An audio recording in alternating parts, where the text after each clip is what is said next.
আসসালামু আলাইকুম। জব কাউন্সিলের পক্ষ থেকে সাধারণ বিজ্ঞান এর কিছু প্রশ্নের সমাধান নিয়ে সচরাচর বরাবরের মতোই আমি লিপু স্যার আছি আপনাদের সাথে স্টুডিও থেকে। জব কাউন্সিল থেকে আপনাদের সবাইকে স্বাগত জানাচ্ছি। সুপ্রিয় ভিউয়ার্স, সুন্দর করে মজা করে টেকনিকের মাধ্যমে যেভাবে প্রয়োজন, যতটা সহজ করে প্রয়োজন ততটা সহজ করে আপনাদের সামনে উপস্থাপন করার চেষ্টা করব। সাথেই থাকুন। যারা আছেন জয়েন করছেন, অন্যকে জয়েন করার জন্য ইনভাইট করতে পারেন। আর সাথে আমাদেরকে আপনার অস্তিত্বে জানান দিবেন আপনার কমেন্টস করে। ক্লাস কেমন লাগছে শেয়ার করবেন, সাথেই থাকবেন। আপনারা সাথে থাকা মানে আমরা মোটিভেটেড হওয়া, জব কাউন্সিলকে রিএনফোর্স করা, জব কাউন্সিলকে মোটিভেট করা, জব কাউন্সিলকে সামনের দিকে এগিয়ে নিয়ে যাওয়া, চাকরি প্রত্যাশী সংগ্রামী ভাই বোনদেরকে সহযোগিতা করা, তাদের পাশে থাকা। আমি শুরু করছি। সবাইকে স্বাগত জানাচ্ছি। আর যারা আছেন একটু অস্তিত্বের জানান দিয়ে দেন, আপনারা কে কে আছেন একটু দেখতে চাই। আপনি আমাদের সাথে, আপনারা আমাদের সাথে কে আছেন। সাধারণ জ্ঞান প্রশ্নের আনসার আপনাদের সাথে করব। আশা করি সময় আপনাদের ক্ষেপণ যতটুকু হবে তার চেয়ে লাভ বেশি হবে ইনশাআল্লাহ। সবারই খোরাকটা দেওয়ার চেষ্টা করব।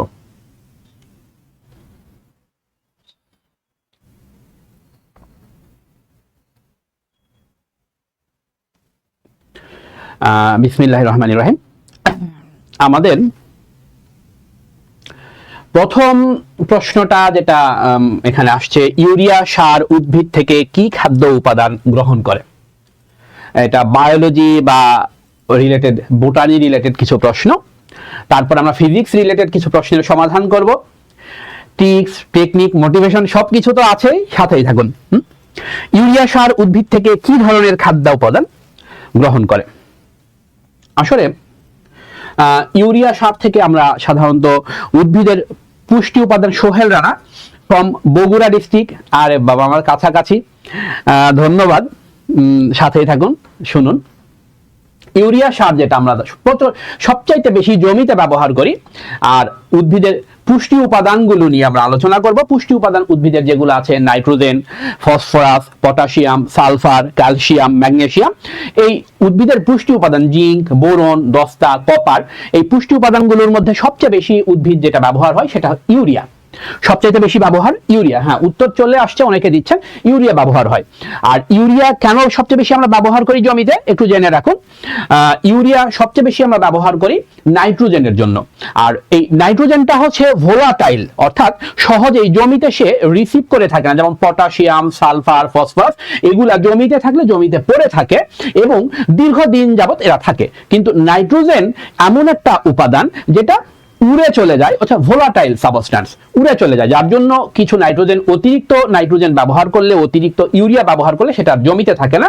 এই ভোলাটাইল বৈশিষ্ট্যের কারণে নাইট্রোজেন দীর্ঘদিন ধরে জমিতে থাকে না। কিছুদিন পর আবার নতুন একটা ফসলের জন্য দিতে হয়। অতিরিক্ত নাইট্রোজেন দিলে, সেটা অতিরিক্ত ইউরিয়া বা নাইট্রোজেন ব্যবহার করলে সেটা আমাদের জমিদের জন্য একটা ক্ষতি বা লসের সম্মুখীন আমাদেরকে হতে হবে। তাহলে আমরা পেয়ে যাচ্ছি খুব গুরুত্বপূর্ণ একটা কথা, যে ইউরিয়া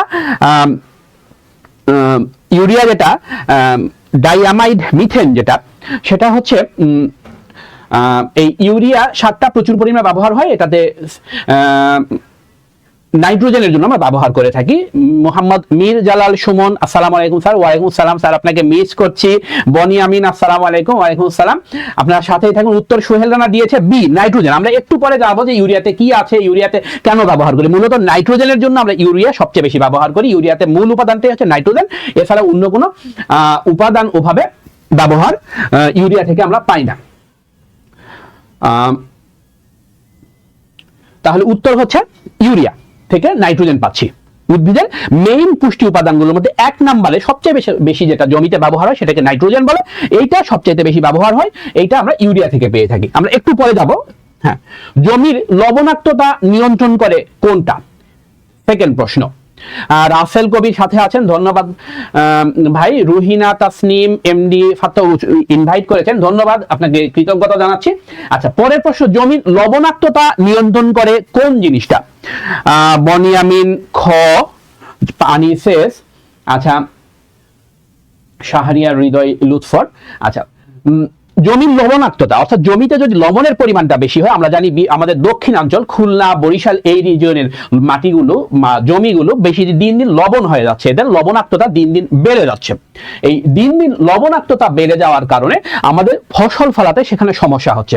এই লবণাক্ততা সাধারণত শীতকালে অর্থাৎ ড্রাই সিজনে, শুষ্ক সিজনে, শুষ্ক মৌসুমে বেশি হয়ে যায়, আবার বর্ষাকালে কমে যায়।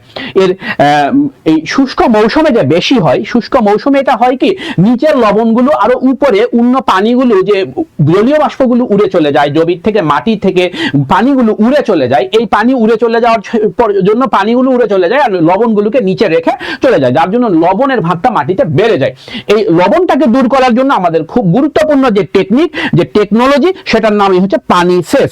এই পানি সেচ ব্যবহার করলে, হ্যাঁ উত্তর শুদ্ধ করেছেন রাবু বেগম, ধন্যবাদ, ফাতেমা নাসরিন ধন্যবাদ, সোহেল রানা ধন্যবাদ, সবার উত্তর ঠিক আছে। একটু মেকানিজমটা জেনে নেই আমরা, এটা 34তম 30তম বিসিএস এর কোশ্চেন, যে মেকানিজমটা হচ্ছে পানি সেচ দিলে এই পানির সাথে যে শুষ্ক লবণটা থাকে, মাটিতে যে লবণটা থাকে সেটা মিশ্রিত হয়, মিশ্রিত হওয়ার কারণে এই পানির সাথে সেটা হয়তোবা গড়িয়ে চলে যেতে পারে, নিষ্কাশিত হয়ে চলে যেতে পারে, অথবা পানির সাথে মিশে সেটা দ্রবীভূত হয়ে নিচের দিকে লিচিং হয়ে চলে যেতে পারে, অর্থাৎ মাটির দিকে নিচের দিকেও চলে যেতে পারে বা সাইড দিয়ে চলে যেতে পারে। এই জন্য পানি সেচটা লবণাক্ততা দূরকরণে খুবই গুরুত্বপূর্ণ উপাদান, খুবই গুরুত্বপূর্ণ একটা টেকনোলজি, কারণ লবণাক্ততা দূর করার জন্য সেরকম কোনো কেমিক্যাল বা টেকনোলজি এরকম আবিষ্কার এ পর্যন্ত হয়নি, তাই চিরস্থায়ীভাবে লবণাক্ততা দূরকরণ অনেক কঠিন একটা বিষয়। পানি সেচই হতে পারে আমাদের লোকাল একটা টেকনিক এবং ভালো একটা টেকনোলজি, যেটার মাধ্যমে আমরা লবণাক্ততা নিয়ন্ত্রণ করতে পারি। উত্তর হচ্ছে পানি সেচ। কিসের অভাবে ফসলের পরিপক্কতা বিলম্বিত হয়? ফসলের পরিপক্কতা কিসের অভাবে বিলম্বিত হয়? এর আগে আমরা একটু উদ্ভিদের পুষ্টি উপাদান নিয়ে পড়ে আসি, তারপরে এগুলা পড়তে ভালো লাগবে। আমরা একটু পড়ার দিকে যাই। আচ্ছা, উদ্ভিদের পুষ্টি উপাদান কতগুলো? উদ্ভিদের পুষ্টি উপাদানকে আমরা যদি দুই ভাগে ভাগ করি, পুষ্টি উপাদান আমরা আগের থেকে জানছি এবং খুব গুরুত্বপূর্ণ একটা অংশ উদ্ভিদের পুষ্টি উপাদান। এই উদ্ভিদের পুষ্টি উপাদান, এই পুষ্টি উপাদানগুলো সম্পর্কে কিছু তথ্য আমাদের জেনে রাখা দরকার, বিশেষ করে বায়োলজিক্যাল সায়েন্সের লোকজন যারা, বিশেষ করে botany, agriculture, zoology, soil science, microbiology, biological সায়েন্সের লোকজনের জন্য এটা জানা অনেকটাই ফরজের মতো, অনেকটাই জরুরি একটা বিষয় যে পুষ্টি উপাদানগুলো কি। বিশেষ করে আপনি যখন কোনো ভাইবা বোর্ডে যাবেন আর যদি বায়োলজিক্যাল সায়েন্সের কোনো লোকজন আপনাকে পেয়ে বসে, তাহলে আপনার প্রথম প্রশ্নটাই হবে যে উদ্ভিদের পুষ্টি উপাদান নিয়ে, কোনটার অভাবে কি রোগ হচ্ছে, কোনটায় কি সমস্যা তৈরি করতেছে। তাহলে এই পুষ্টি উপাদান নিয়ে বিশেষ করে বায়োলজিক্যাল সায়েন্সের লোকজনের জন্য জানা খুবই জরুরি। পুষ্টি উপাদানকে আমরা দুই ভাগে ভাগ করি, একটা হলো মুখ্য পুষ্টি উপাদান আর একটা হচ্ছে গৌণ পুষ্টি উপাদান, অর্থাৎ যেটা অনেক বেশি পরিমাণে লাগে আর একটা কম পরিমাণে লাগে। পুষ্টি উপাদানের জন্য কিছু ক্রাইটেরিয়া সায়েন্টিস্ট আর্নন দিয়ে গেছিলেন, কিছু বৈশিষ্ট্য ক্রাইটেরিয়া দিয়ে গেছিলেন। উদ্ভিদের পুষ্টি উপাদান আমি কাকে বলবো? আমি লেটকে কেন উদ্ভিদের পুষ্টি উপাদান বলছি না, লেটকে কেন উদ্ভিদের পুষ্টি উপাদান বলছি না, কিন্তু জিনকে কেন পুষ্টি উপাদান বলছি? অর্থাৎ সায়েন্টিস্টরা এটা নিয়ে গবেষণা করে আর্নন কয়েকটা ক্রাইটেরিয়া দিয়েছিল, বিজ্ঞানী আর্ননের নামটা ক্রাইটেরিয়া দিয়েছিল। কিছু ক্রাইটেরিয়া গুলো আমরা যদি জানি, কিছু ক্রাইটেরিয়ার মধ্যে এক নম্বর হচ্ছে এইটা ছাড়া উদ্ভিদ তার লাইফ সাইকেল পূর্ণ করতে পারবে না, অর্থাৎ ওই পুষ্টি উপাদান ছাড়া উদ্ভিদ কোন রকমে সঠিকভাবে বেঁচে থাকতে পারবে না, লাইফ সাইকেল কমপ্লিট করতে পারবে না। জন্ম থেকে মৃত্যু পর্যন্ত যত কাজগুলো আছে, এই কাজগুলো প্রোডাকশন, উৎপাদন, জন্ম, কোনো কিছু সঠিকভাবে পূর্ণ করতে পারবে না, কোথাও না কোথাও সে বাধাগ্রস্ত হবে। এক নম্বর কথা, লাইফ সাইকেল পূর্ণ করতে পারবে না, অর্থাৎ সে লাইফ সাইকেল, জীবন চক্র পূর্ণ করতে পারবে না, জীবন চক্র বা লাইফ সাইকেল সে পূর্ণ করতে পারবে না, এক নাম্বার। সেকেন্ডটি, তাকে এই অভাবজনিত লক্ষণ প্রকাশ পাবে, অভাবজনিত লক্ষণ প্রকাশ পাবে, অভাবজনিত লক্ষণ প্রকাশ পাবে, অর্থাৎ এটা কোনো একটা উপাদানের যদি অভাব হয়ে বসে, ফাতেমাতু জোহরা, আসসালামু আলাইকুম স্যার। ওয়ালাইকুম আসসালাম। Rajshahi university PhD student Fatematu Zohra. Delwar Hussain, আসসালামু আলাইকুম স্যার। ওয়ালাইকুম আসসালাম। Delwar Hossain, good job sir. হ্যাঁ, থ্যাংক ইউ। সাথেই থাকুন, আপনাদের সাথে থাকা মানে আমাদেরকে রিএনফোর্স করা, মোটিভেশন হওয়া। আরে ভাই, আপনি যদি আপনার ওয়াইফকে বা আপনার বাসায় কাউকে বলে বসেন, ওয়াইফ আছে কিনা জানি না, বলে বসেন আপনার রান্নাটা তো অনেক সুন্দর হয়েছে, আর একটু দাও না খাবো, আপনার ওয়াইফ পরের দিন আরো অনেক সুন্দর করে রান্না করে দিবে। আর আমাকে যদি একটু বলেন স্যার একটু কাছে আছি, ক্লাসটা ভালো হচ্ছে, ক্লাসগুলো শেয়ার করেন, কালকে তো আপনার সামনে আরো সুন্দর ক্লাস নিয়ে উপস্থাপন করবো আমি। একটু সাথেই থাকুন। জীবনচক্র বা লাইফ সাইকেল অভাবজনিত লক্ষণটা প্রকাশ পাবে, অর্থাৎ এইটা কোনো উপাদান যদি ঘাটতি পড়ে যায়, নাইট্রোজেনের ঘাটতি পড়ে যায়, উদ্ভিদে কোনো একটা সমস্যা হবে, সে লাইফ সাইকেল পূরণ করতে পারবে না। তারপরে ম্যাগনেসিয়ামের অভাব হলে সে লাইফ সাইকেল পূরণ করতে পারবে না, রোগ দেখা যাবে। অর্থাৎ এই যে জীবনচক্র সে পূর্ণ করতে পারবে, এক নম্বর কথা, অর্থাৎ তার কোথাও না কোথাও সে বাধা পড়ে যাবে।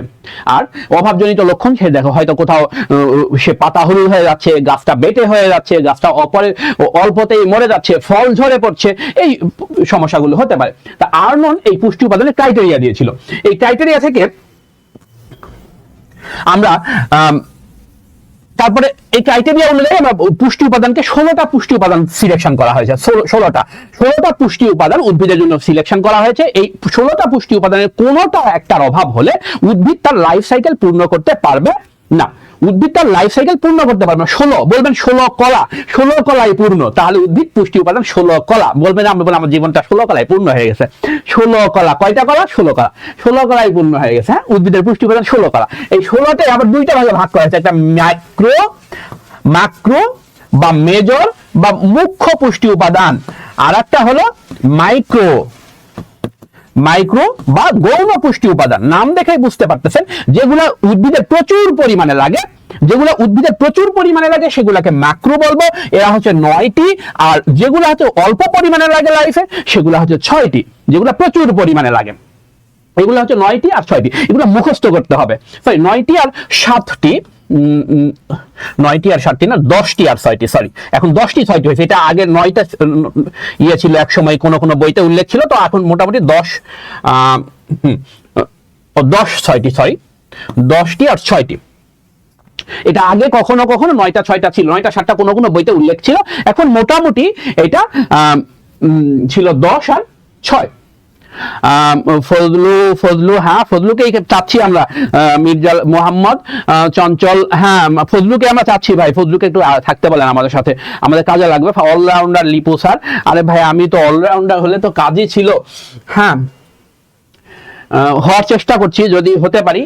অলরাউন্ডার হওয়া মানুষের পক্ষে কোনো মানুষ হতে পারে না, হয়তো আল্লাহ রসুলরা হয়েছে নবী রসুলদের বৈশিষ্ট্য।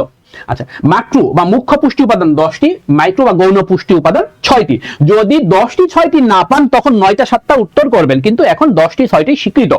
10টি 6টি, আগে এক সময় কখনো এখানে 9 ছিল, কখনো এখানে 7 ছিল, এটা আর চলে না এখন। 16টা। আচ্ছা, এই যে 10 আর 6 যে মুখ্য আর গৌণ পুষ্টি উপাদান, এই 10টা পুষ্টি উপাদানের মধ্যে সেগুলা ছিল কি কি? NPK, calcium, magnesium,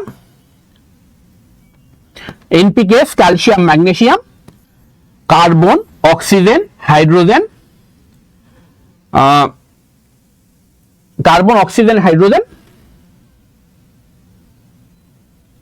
4, 2, 6, 3, 9। আর একটা হচ্ছে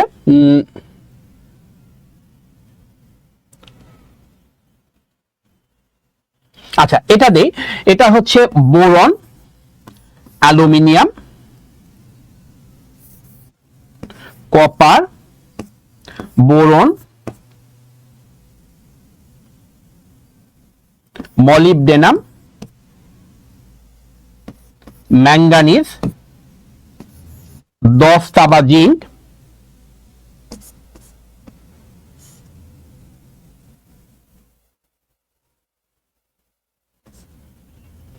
আর একটা হচ্ছে MGK ক্যাফে। এখানে আয়রনটা বাদ পড়ে গেছে। আচ্ছা, লৌহ।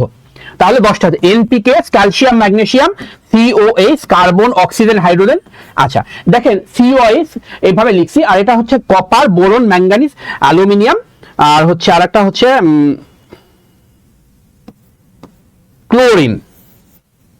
এই 6টা, এই 6টা, এখানে হচ্ছে 10টা। এক একজন এক এক টেকনিকে মনে রাখেন। অনেকে মনে রাখেন MGK ক্যাফে চপস, এইটাকে এভাবে মনে রাখেন, এটাকে অনেকে মনে রাখে মলির বর, তমার কোলে ম্যাঙ্গো দিল, এরকম কথাগুলো আমরা অনেকে মনে রাখি। 6টা যদি মনে রাখি, এভাবে টেকনিকটা অনেকে মনে রাখে, আপনাদের বইগুলোতে টেকনিকগুলো আছে। তারপর টেকনিকটা দিয়ে দেয় নিচেগুলো, যে মলির বর তমার কোলে ম্যাঙ্গো দিল। এটা মনে রাখতে পারেন, আর উপরেরটা আপনারা ওইভাবে মুখস্থ করতে হবে, আমি কিছু বলে দিচ্ছি। মলিতে মলিবডেনাম, ম্যাঙ্গানিজ না, বরতে বোরন, তামাতে তমা বা কপার, কোলেতে ক্লোরিন, ম্যাঙ্গোতে ম্যাঙ্গানিজ, আর দিলতে দস্তা জিঙ্ক। যেভাবে মনে রাখতে পারেন। হ্যাঁ, মুন্সি মিলু মুন্সি আসসালামু আলাইকুম। হ্যাঁ, ওয়ালাইকুম আসসালাম। রফিউল ইসলাম আকিব, ধন্যবাদ।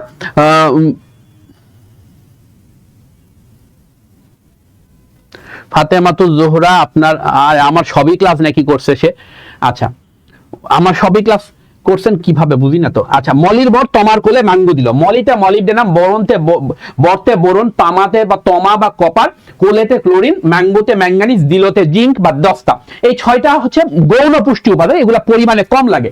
আর মুখ্য পুষ্টি উপাদান যে 10টা, এমজিকে ক্যাফে চপস অনেকে মনে রাখে এইভাবে, এমজিকে নাইস ক্যাফে চপস এইভাবে অনেকে বইতে লেখা থাকে। হ্যাঁ, M G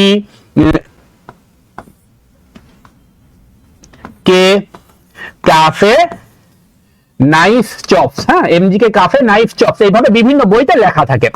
এমজিকে cafe knife chops 1 2 3 4 5, nitrogen 6 7 8 9 10, MGK cafe knife chops এইভাবে বিভিন্ন বইতে টেকনিকগুলো আপনারা নিজেই পেয়ে যাবেন।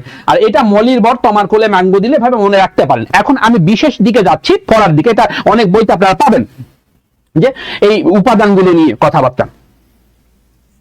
এখন এই যে NPKS, এটা আপনাকে মনে রাখা ফরজ।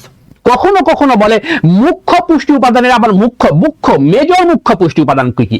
এগুলো হচ্ছে মেজর মুখ্য পুষ্টি উপাদান। NPKS, nitrogen phosphorus potash calcium, nitrogen phosphorus ক্যালিয়াম বা পটাশ আর সালফার বা গন্ধক। এই 4টা বা কখনো কখনো এই 3টা। প্রথমে 1 নাম্বার ফার্স্ট মেজর, এটা ফার্স্ট মেজর N, তারপরে P phosphorus second major, third major potash, fourth major হচ্ছে সালফার।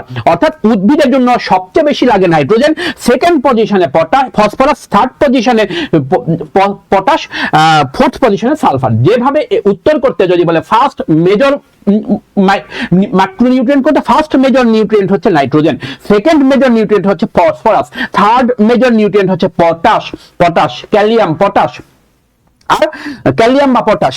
আর ফোর্থ মেজরটা হচ্ছে সালফার। ফার্স্ট NPKS, এই সিরিয়ালি আপনাকে মনে রাখতে হবে। এইটা কখনো কখনো পরীক্ষার হলে আসতে পারে, ফার্স্ট মেজর কোনটা, সেকেন্ড মেজর কোনটা, থার্ড মেজর কোনটা, ফোর্থ মেজর কোনটা। এইটা এই সিরিয়ালি আপনাকে মনে রাখতে হবে। সবচেয়ে বেশি এটা দরকার হয়, তারপরে এটা, তারপরে এটা, তারপরে এটা। এরপরে যে প্রশ্নটা হতে পারে যে এগুলার এই 4টার অন্ততপক্ষে এগুলোর অভাবে কোন রোগগুলো হচ্ছে, এগুলো আমাদেরকে একটু মনে রাখা যাবে। একে একটু কি বিশেষ টেকনিকে মনে রাখার চেষ্টা করবো যে NPKS এগুলোর কাজগুলো কি কি। হ্যাঁ, মেজর, এটা হচ্ছে মেজর, সবচাইতে মেজর। হ্যাঁ, সবার সবচাইতে বেশি first major, second major, NPKS। তাহলে মনে রাখবো NPKS। আপনাদের একটা ঘটনা বলি, আমি অনার্স লেভেলে আমার একটা অভ্যাস ছিল যে পেন দিয়ে মাঝে মাঝে দাঁতে খোঁচা দিতাম, বা একটা মুদ্রা দোষ ছিল এই ফার্স্ট ইয়ার একবার প্রথমের দিকে। তো আমাকে এক স্যার ঢুকে বলতেছে, কি তোমার কি ওই পেনের মাথায় কি NPKS আছে? তোমার পেনের মাথায় কি NPKS আছে যে দাঁতে খোঁচা দিচ্ছ, ওইটা দিয়ে নিউট্রিয়েন্ট নিচ্ছ? আমার মাথায় কথাটা সেই সময় সেইভাবে লাগে নাই, কিন্তু পরবর্তীতে এটা কাজে লাগছে যে NPKS এর কথা স্যার কেন বললো। আসলে বায়োলজিক্যাল সায়েন্সের লোকজনের জন্য NPKS জানা খুবই জরুরি। First major, second major, third major, fourth major. যারা আছেন একটু অস্তিত্বের জানান দেন কেমন লাগছে। কিছু ইনফরমেশন দিচ্ছি আপনাদের জন্য, মজার একটা টেকনিক নিয়ে এখনই চলে আসবো খুব তাড়াতাড়ি। একটু অস্তিত্বের জানান দেন। আজকে কত তারিখ দেখেন তো? আজকে সেপ্টেম্বরের 30 তারিখ, সেপ্টেম্বরের 30 তারিখ। হ্যাঁ, এটা নিয়ে একটা টেকনিক আমি আগে পড়িয়েছি, আবার একটু দিব। আমি একটু টেকনিকের দিকে যাব, একটু বেশি তথ্য দিয়ে দেই। আচ্ছা, NPKS নাইট্রোজেনের অভাবে কি হচ্ছে, ফসফরাসের অভাবে কি হচ্ছে, পটাশের অভাবে কি হচ্ছে, সালফারের অভাবে কি হচ্ছে, এটা পড়বো।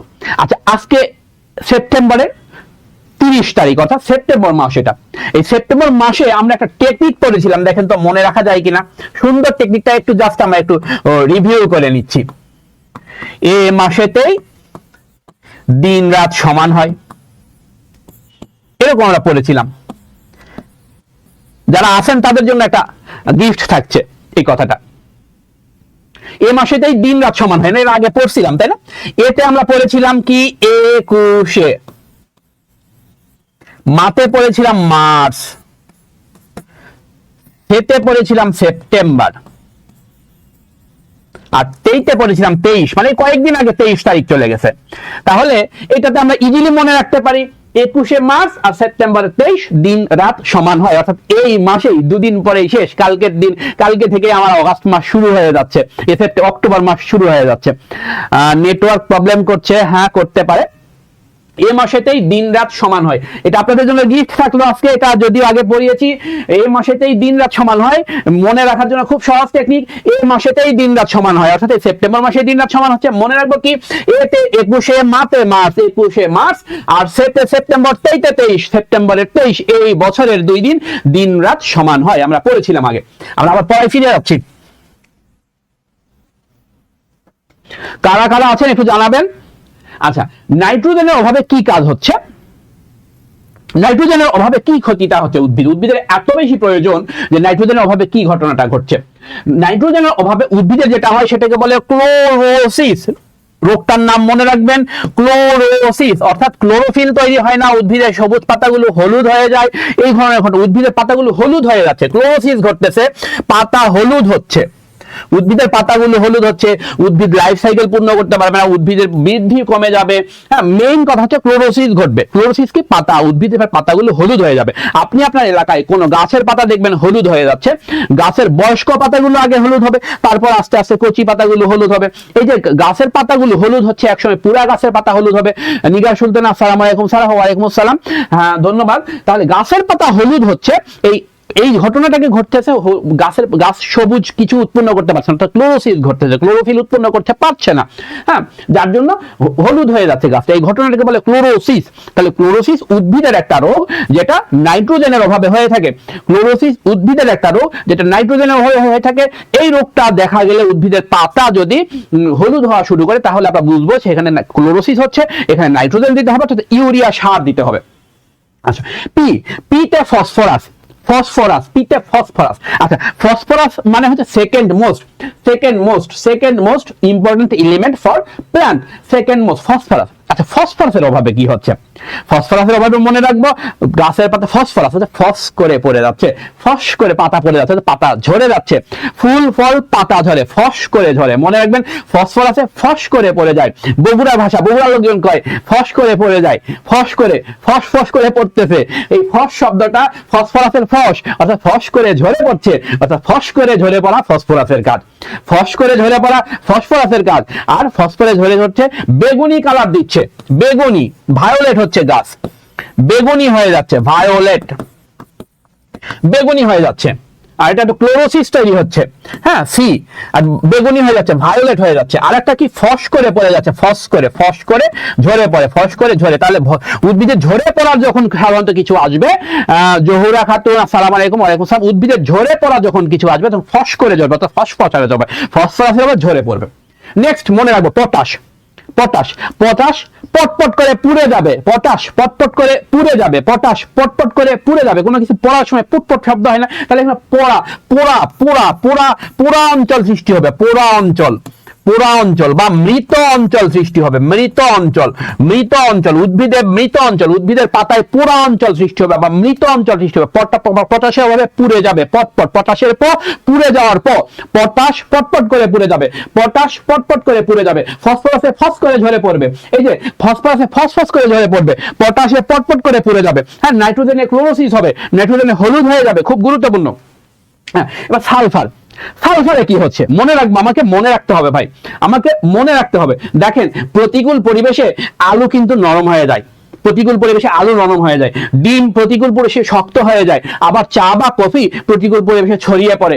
আপনার পরিবেশে আপনাকে কি করবেন, আপনি কিভাবে মনে রাখবেন? বুঝে মনে রাখবেন, না বুঝে মনে রাখবেন, পড়ে মনে রাখবেন, নাকি পরীক্ষা হলে যে লিখবেন বা সঠিক অ্যান্সার করে আসবেন, এটা আপনার দায়িত্ব।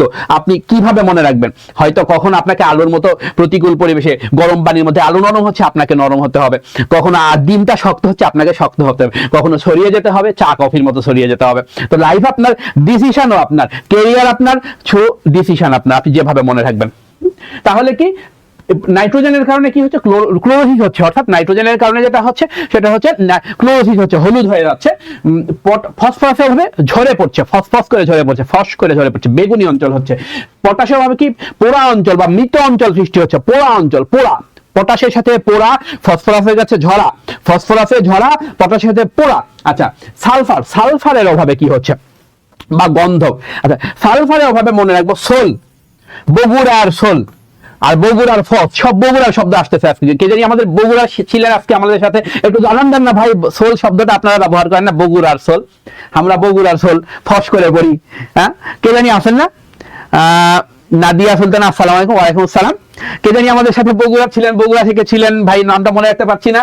হ্যাঁ, বগুড়ার সোল, বগুড়াই ফস, বগুড়ার শব্দ। হ্যাঁ, আচ্ছা, সোল, সালফারের সোল, সালফারের সোল, অর্থাৎ এই সালফারের অভাবে সোল হয়ে থাকবে, অর্থাৎ সালফারের অভাবে সে বড় হবে না, সালফারের অভাবে সে বড় হবে না, সহজে বৃদ্ধি হবে না, সালফারের অভাবে সে বয়স হবে না, সালফারের অভাবে কি হবে না, সোল হয়ে থাকবে।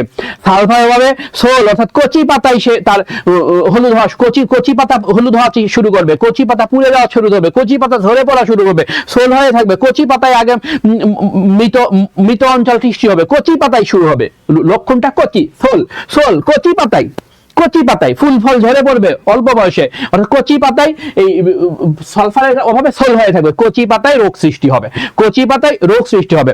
নাদিয়া সুলতান, আসসালামু আলাইকুম। ওয়ালাইকুম সালাম। বনিয়ামিন, আপনার পড়ানোর টেকনিকটা অসাধারণ, ধন্যবাদ, সাথেই থাকবেন।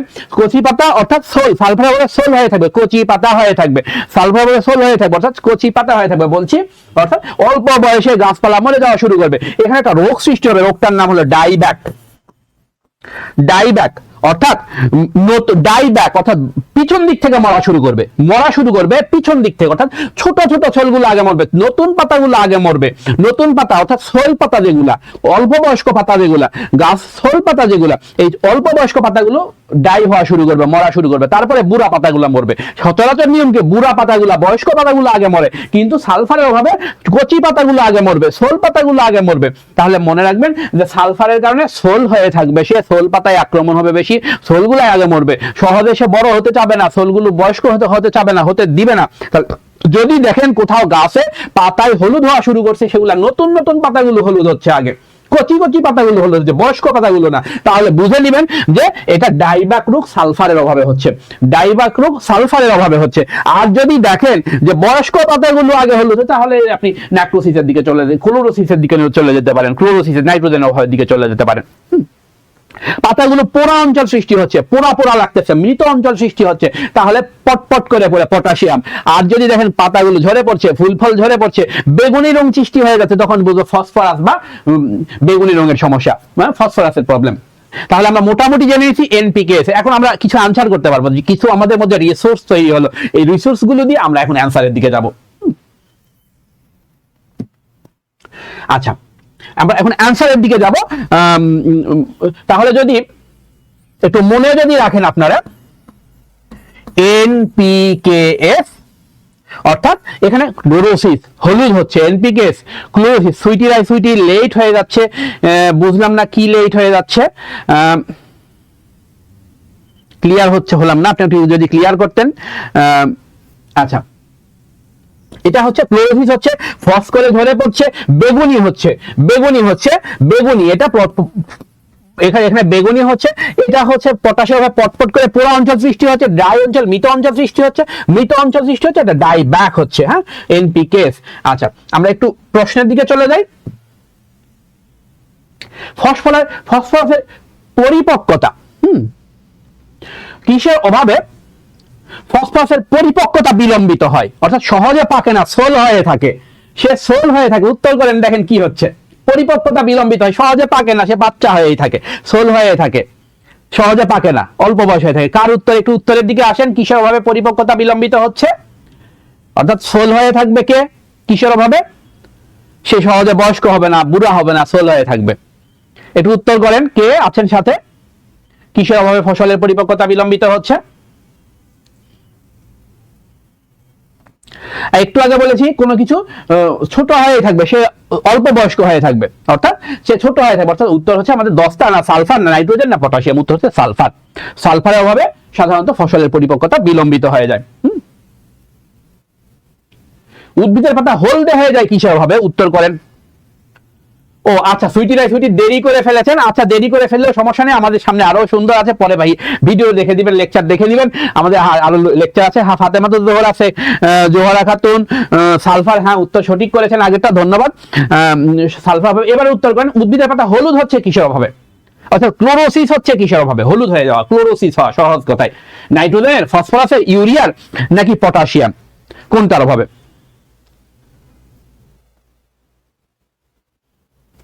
উত্তর ক, সুইটি, হ্যাঁ ক, মরিয়ম মিতু নাইট্রোজেন, হ্যাঁ সঠিক উত্তর, যে পাতা হলুদ হয়ে যাচ্ছে। আর একটা নাম হচ্ছে ক্লোরোসিস, মনে রাখবেন, ক্লোরোসিস, হ্যাঁ ক্লোরোসিসের অভাবে। ধন্যবাদ। গাছের খাদ্য তালিকায় কোনটি আছে? উত্তরগুলো করার চেষ্টা করেন। আমরা চারটা, NPK, zinc, sodium, potassium, calcium, sodium, potassium, sodium, phosphorus, potassium, sulphur, zinc, nitrogen, boron, potash, sulphur, aluminium. আচ্ছা, আমরা বাদ দেওয়ার চেষ্টা করি, নিচ থেকে অ্যালুমিনিয়াম ছিল না আমাদের 17টার মধ্যে, 16টার মধ্যে আমাদের অ্যালুমিনিয়াম ছিল না, তাহলে এটা বাদ।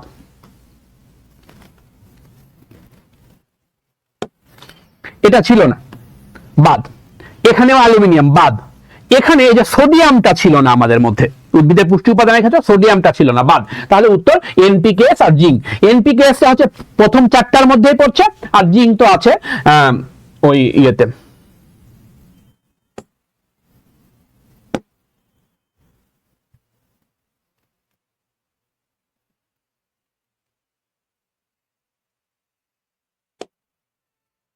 উত্তর এনপিকে, জিঙ্ক। হ্যাঁ, নেক্সট কোশ্চেন, নাইট্রোজেন থেকে কোন সার তৈরি করা হয়? আমরা একটু আগেই পড়েছি, নাইট্রোজেন থেকে যে সারটা তৈরি করা হয় সেটাকে বলা হচ্ছে ইউরিয়া। ইউরিয়াটা দেখতে এরকম, হ্যাঁ একটু দেখে নেই ইউরিয়াটা দেখতে কি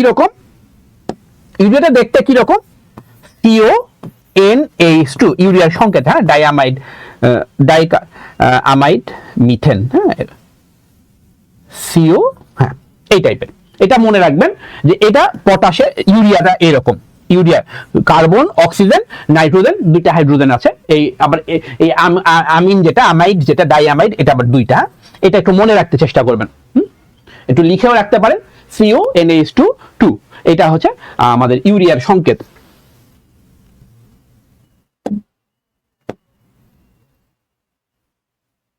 মাটির উর্বরতা বৃদ্ধিতে সাহায্য করে বায়ুর কোন অংশটা? আচ্ছা, এখানে যে চারটা গ্যাস আছে, oxygen, nitrogen, hydrogen, carbon die oxide, এগুলা সবই উদ্ভিদের জন্য লাগে কিনা? প্রথম হচ্ছে উদ্ভিদের জন্য আমাদের কার্বন ডাই অক্সাইড উদ্ভিদ খাদ্য তৈরিতে ব্যবহার করে। উদ্ভিদ খাদ্য তৈরিতে, অর্থাৎ আমরা যেটা উদ্ভিদের সালোক সংশ্লেষণে কার্বন ডাই অক্সাইড লাগে, এইটা পড়েছি। আর বাকি যেগুলা নাইট্রোজেন, হাইড্রোজেন, অক্সিজেন, এগুলা তিনটাই কিন্তু মুখ্য পুষ্টি উপাদানের মধ্যে। এই তিনটাই কিন্তু মুখ্য পুষ্টি উপাদানের মধ্যে। আবার বলছে মাটির উর্বরতা বৃদ্ধিতে কোনটা সাহায্য করে? মাটির উর্বরতা বৃদ্ধিতে বায়ুর কোনটা সাহায্য করে? অর্থাৎ মাটির উর্বরতা বেড়ে গেলে সেখান থেকে উদ্ভিদ, ওই মাটির উর্বরতা বলতে কি বুঝছি? ওই মাটি থেকে উদ্ভিদ খাদ্য উপাদানটা সঠিকভাবে পাচ্ছে, অর্থাৎ মাটিটা খাদ্য সম্পন্ন, অর্থাৎ মাটিতে ইউরিয়া আছে, অর্থাৎ অক্সিজেনটা আছে, নাইট্রোজেনটা আছে। উদ্ভিদ বায়ু থেকে প্রচুর পরিমাণে নাইট্রোজেন থাকে, আমরা জানি। আমরা একটু রিপিট করছি, আগে আমরা দেখেছি যে এই যে নাইট্রোজেন, অক্সিজেন, এই যে হ্যাঁ, এইটা হচ্ছে উদ্ভিদের বায়ুমণ্ডলে সবচেয়ে বেশি থাকে। এক নম্বরে থেকে নাইট্রোজেন, সবচেয়ে বেশি বায়ুমণ্ডলে নাইট্রোজেন থাকে 78%, 78 আমরা বলেছিলাম, এই 78%। আর প্রায় 21% মতো অক্সিজেন থাকে। আমরা এটা আগে পড়েছিলাম, কোনো একদিন কোনো ক্লাসে পড়ানো হয়েছিল যে সবচেয়ে বেশি বায়ুমণ্ডলে থাকে অক্সিজেন, নাইট্রোজেন, তারপরে থাকে অক্সিজেন। ফার্স্ট মোস্ট হচ্ছে নাইট্রোজেন, সেকেন্ড মোস্ট হচ্ছে অক্সিজেন। বায়ুমণ্ডলে প্রচুর পরিমাণে থাকে, আমরা প্রচুর পরিমাণে অক্সিজেন গ্রহণ করি, এটা বায়ুমণ্ডল থেকে নেই।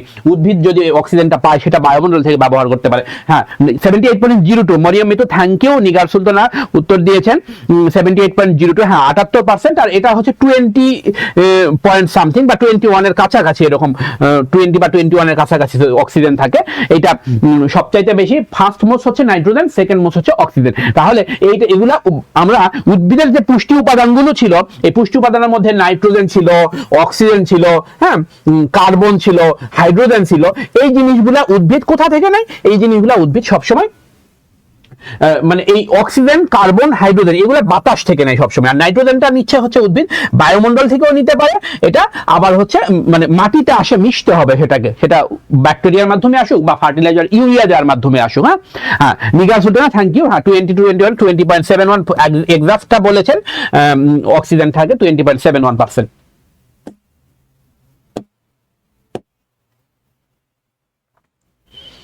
পাতা পিত বর্ণ ধারণ করে কিসের অভাবে? পাতা পিত বর্ণ ধারণ করে, পিত শব্দটা হচ্ছে পাতা পিত বর্ণ ধারণ করে কিসের অভাবে? পিত মানে হচ্ছে সাধারণত হলুদ বর্ণ, পাতা হলুদ বর্ণ ধারণ করে কিসের অভাবে? পিত। হ্যাঁ কার্বন ডাইঅক্সাইড বলেছেন 0.3%। হ্যাঁ ধন্যবাদ, মনে রাখছেন। দেখেন পাতা পিত বর্ণ ধারণ করে কিসের অভাবে? পিত। পিত মানে হলুদ, পাতা হলুদ হয় কিসের অভাবে? উত্তরটা আমরা পেয়ে গেছি মনে হয়, পিত। হ্যাঁ পিত মানে আচ্ছা পটাশিয়াম একজন বলেছেন সুইটি রায়। আচ্ছা পটাশিয়ামের অভাবে আমরা একটু আগে বললাম যে পটাশিয়াম এভাবে পুড়ে যায়, পটপট করে পুড়ে মৃত অঞ্চল সৃষ্টি হয়। একটু আগে পড়েছি পটাশিয়ামের অভাবে পুড়ে যায়, মৃত অঞ্চল সৃষ্টি হয়, পট পট পট পট করে পড়ে। মনে রাখবা পটাশিয়ামের অভাবে পটপট করে পড়ে, পটাশিয়ামের অভাবে পটপট করে পড়ে মৃত অঞ্চল সৃষ্টি হয়, ড্রাই অঞ্চল সৃষ্টি হয়। তাহলে পটাশিয়াম উত্তর আসবে না। আবার কে বলেছেন জহুরা খাতুন পটাশিয়াম হবে পিত বর্ণ? না না না, পিত বর্ণ পটাশিয়ামের অভাবে হচ্ছে না। পিত মানে হলুদ, পিত মানে হলুদ, হলুদ বর্ণ সৃষ্টি হচ্ছে কিসের অভাবে? হলুদ বর্ণ সৃষ্টি হচ্ছে কিসের অভাবে? উত্তর সুইটি রায় সুইটি গ। হ্যাঁ থ্যাংক ইউ। হলুদ বর্ণ সৃষ্টি হচ্ছে, পিত মানে হলুদ মূলত। হ্যাঁ পিত বলতে আমরা হলুদটাকে বুঝছি, পিত মানে হলুদ। হ্যাঁ হলুদ অর্থাৎ ক্লোরোসিস হচ্ছে নাইট্রোজেন।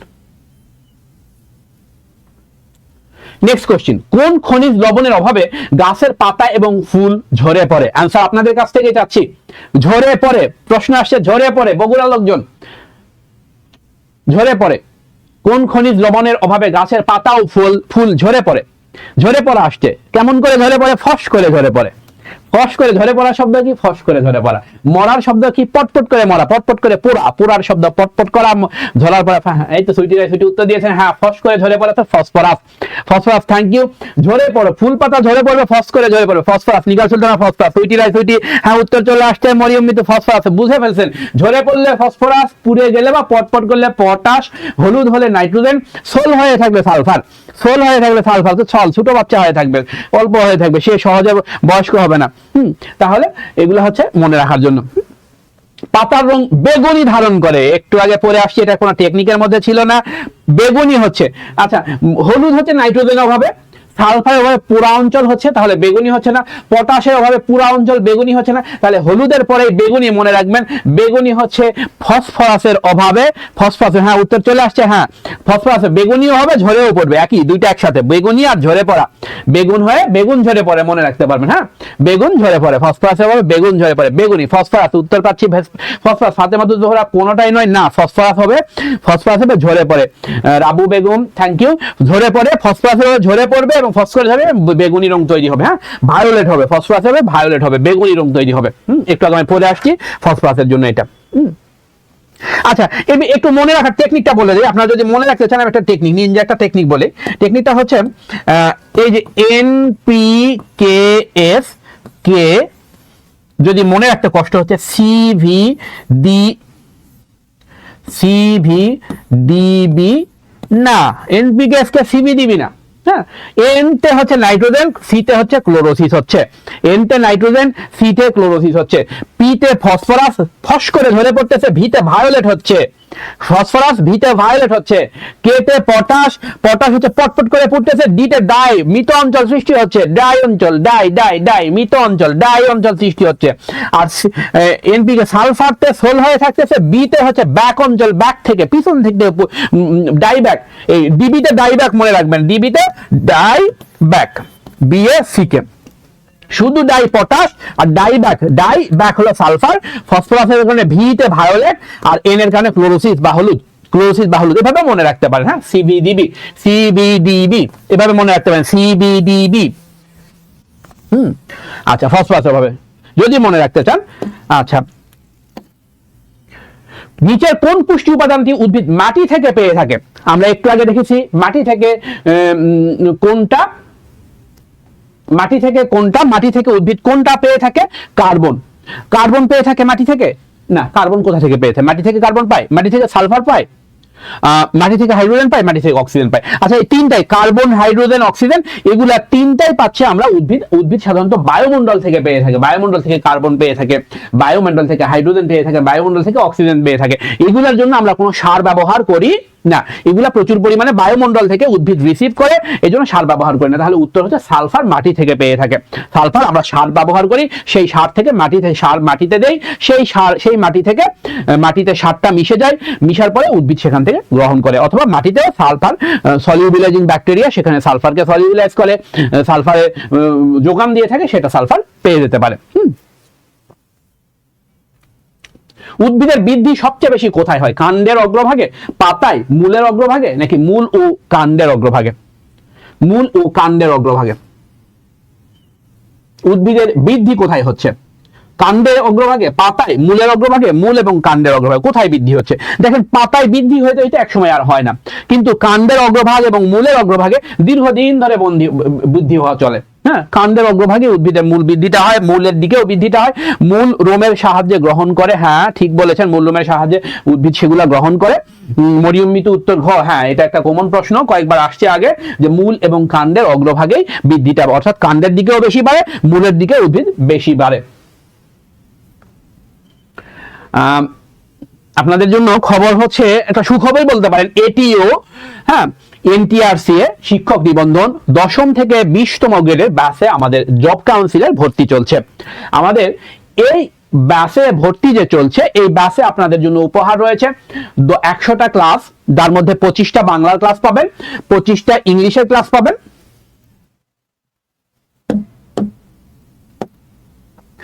বাংলার ক্লাস পাবেন 25টা, ইংলিশের ক্লাস পাবেন 25টা, সাধারণ জ্ঞানের 25টা ক্লাস, এর মধ্যে বিজ্ঞান আইসিটি অংশটা সাধারণ জ্ঞানের মধ্যেই আছে, সাথে আমি আছি আপনাদের, আর গণিত ক্লাস পাচ্ছেন 25টা। এই 100টা ক্লাস আপনাদের জন্য ফিক্সড আছে। এটিও বা এনটিআরসিএ বা 10ম গ্রেডের ব্যাচের জন্য এই ক্লাসগুলো আমাদের সামনে ভর্তি চলছে, এবং এই ওয়াইজ আমাদের ক্লাসগুলো নেওয়া হবে। আপনাকে 10ম থেকে 20তম গ্রেডের প্রস্তুতির জন্য এই জব কাউন্সিলের এটিও বলেন বা অন্য 10ম থেকে 20তম যে কোনো গ্রেডের চাকরির জন্য এই 100টা ক্লাস আপনাকে 100% শানিত করবে। আমরা অতিরিক্ত কিছু দিয়ে আপনার কান মাথা কিছুই ভারী করতে চাই না। মনে রাখার সকল সহজ টেকনিক দিয়ে, যতটুকু না পড়লে নয় ততটুকু আপনাকে পড়ার জন্য প্রস্তুত করে আমরা আপনাদের সাথে থাকবো। আমাদের দেশ সেরা কিছু শিক্ষক এখানে আছে, অলরেডি আপনারা জব কাউন্সিলকে চিনে গেছেন, জেনে গেছেন আশা করি। সুইটি রায়চৌধুরী কাল ভর্তি হবো স্যার। হ্যাঁ, ধন্যবাদ, আপনাকে অগ্রিম অভিনন্দন, স্বাগত। হৃদয় চন্দ্রদেব, এটা কি অভিশ্রবণ প্রক্রিয়া? কোনটা অভিশ্রবণ প্রক্রিয়া বুঝতে পারিনি ভাই, কোনটা অভিশ্রবণ কথা বলেছেন? অসমোসিসের ক্লাস একদিন হয়ে গেছে, কোনটা অভিশ্রবণ প্রক্রিয়া বলেছেন? এটা মূল দিয়ে যদি রিসিভ করে সেটা অভিশ্রবণের দিকে যাচ্ছে, কিন্তু আপনি কোনটার কথা বললেন আমি বুঝি নাই। অভিশ্রবণের ক্লাস হচ্ছে না। আচ্ছা, এরপর সলভ ক্লাস আমরা এরপরেও দিব 10টা ক্লাস টেস্ট হচ্ছে এই 100টার বিপরীতে 100টা ক্লাস টেস্ট পাবেন আপনি।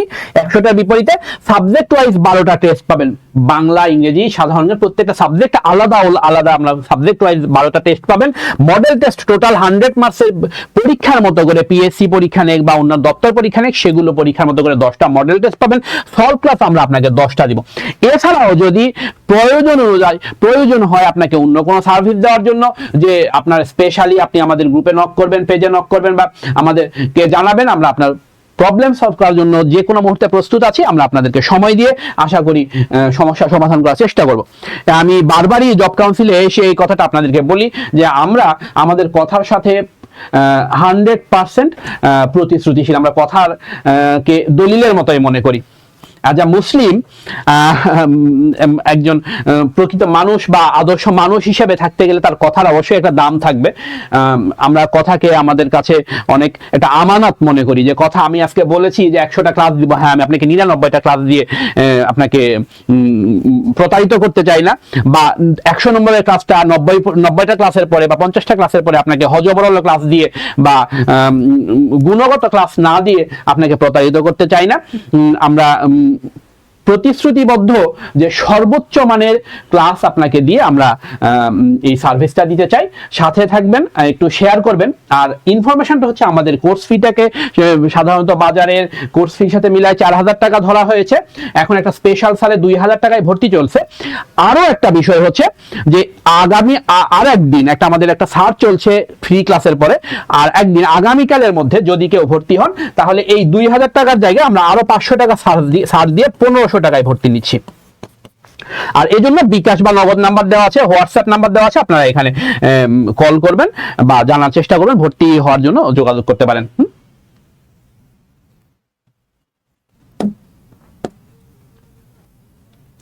উদ্ভিদের পুষ্টির জন্য প্রয়োজনীয় মাইক্রো মৌল কোনগুলো? মাইক্রো অর্থাৎ ছোট ছোট মাইক্রো উদ্ভিদের পুষ্টি উপাদানের জন্য মাইক্রো মৌল কোনগুলো, অর্থাৎ যেগুলো পরিমাণে কম লাগে।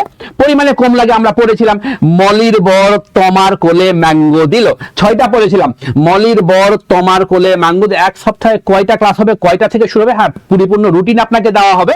আপনি আমাদের পেজে একটু নক করবেন, শেয়ার করবেন, সাথেই থাকবেন। আপনার আগ্রহের জন্য ধন্যবাদ। হ্যাঁ, আপনাকে জানানো হবে, একটু নক দিবেন, ডিটেলস দেওয়া হবে। সপ্তাহে কয়টা ক্লাস, কখন ক্লাস, সেগুলো ডিটেলস দেওয়া হবে। হ্যাঁ, মাইক্রো মৌল বলেছে, প্রশ্নটা একটু খেয়াল করবেন। মাইক্রো অর্থাৎ পরিমাণে কম লাগবে।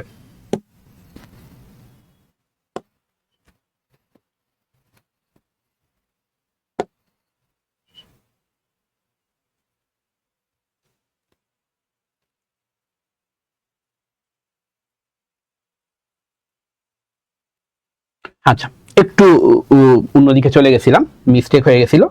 আচ্ছা, মাইক্রো মৌল আমাকে জানতে হবে। মাইক্রো অর্থাৎ পরিমাণে কম লাগবে, ম্যাক্রো না। গৌণ পুষ্টি উপাদান উত্তর দিয়েছেন একজন ক।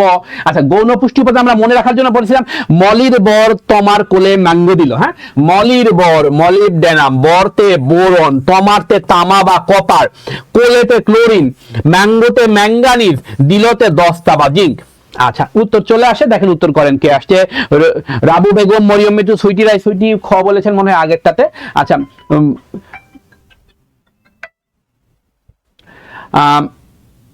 উত্তর কপার।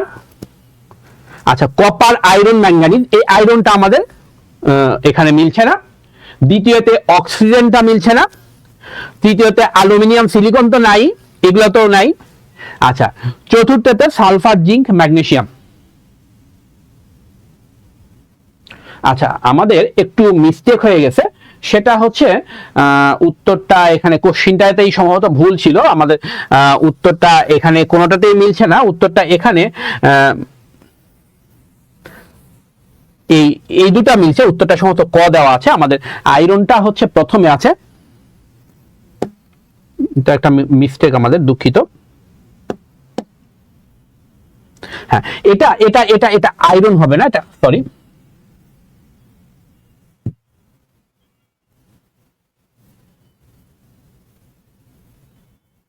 এটা আয়রন হবে না, এটাতে অন্য একটা। এরকম হচ্ছে কেন?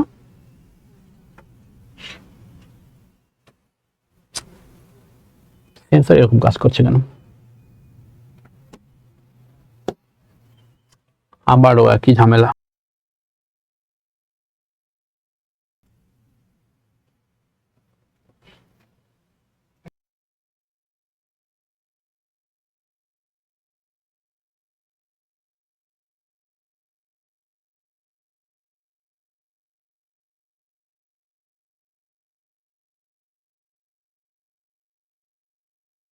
একটু মিস্টেক হয়েছে, কোশ্চিনটা সেখানে ভুল ছিল। এই প্রশ্নটার আনসারটা 2009 সালের সহকারী ইয়েতে নিচে একটা নোট, এখানে কোশ্চিনটা এটা আমরা দিয়েছি, কিন্তু এটা হবে না, এটা অন্য কোনো প্রশ্নটাই ভুল ছিল, সহকারী মাধ্যমিক বিদ্যালয়। এটা হচ্ছে লৌহটা বা আয়রনটা হচ্ছে, হ্যাঁ, আয়রনটা মূলত মাইক্রো না। মরিয়ম মিতু বলেছেন আয়রনটা ম্যাক্রো বলেছেন। আয়রন আগে ম্যাক্রো ছিল, বর্তমানে বোর্ডের বইতে মাইক্রো ছিল। হ্যাঁ, এইটার জন্য আপনি যেটা বলতে পারেন যে 9-7 যেটা নিয়মটা ছিল, এখন আমরা 10-6 পড়ি।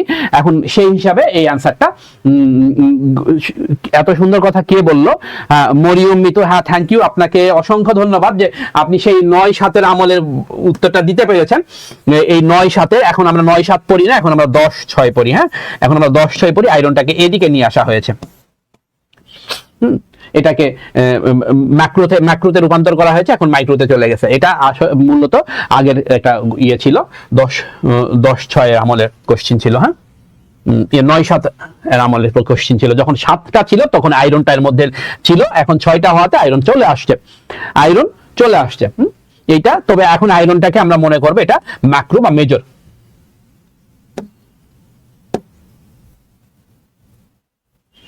নেক্সট কোশ্চিন কোনটা? ম্যাক্রো অর্থাৎ কম পরিমাণে লাগে। ম্যাক্রো বেশি পরিমাণে লাগবে, মাইক্রো না, ম্যাক্রো অর্থাৎ মেজর, বেশি পরিমাণে কোনটা লাগবে? উত্তর হচ্ছে ক্যালসিয়াম, সোডিয়াম, অক্সিজেন নাকি সালফার। কোনটা ম্যাক্রো মৌল, কোনটা ম্যাক্রো? এটাতে আবার মিস্টেক হয়েছে,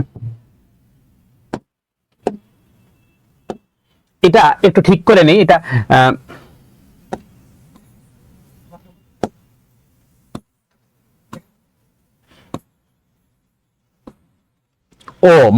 ম্যাক্রোমৌল নয়। হ্যাঁ ঠিক আছে, প্রশ্নটা আমি ইয়ে করে ম্যাক্রোমৌল নয় বলেছে। হ্যাঁ ম্যাক্রোমৌল নয়, অর্থাৎ মাইক্রো। কোনটা মাইক্রো? হ্যাঁ micro. Calcium, oxygen, sulphur. Calcium, oxygen, sulphur.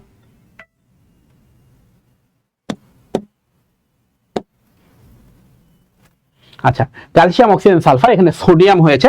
এটাও কোশ্চিনটা সম্ভবত ভুল ছিল, উত্তরটা ভুল ছিল, কোশ্চিনটা এটাও ভুল ছিল। সোডিয়ামটা আমাদের ম্যাক্রো বা মাইক্রো কোনোটার মধ্যেই আসছে না, এখানে এই উত্তরটা, এগুলো সবগুলোই হচ্ছে কোশ্চিনটা ভুল থাকার জন্য সেভাবে চলে আসছে।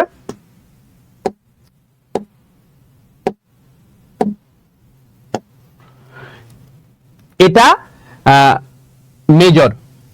মেজর, তাহলে এটা উত্তর হওয়ার কথা।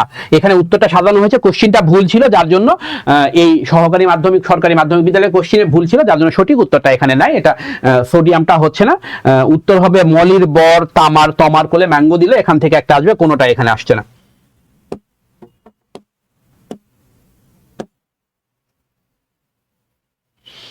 ইউরিয়া সারের প্রধান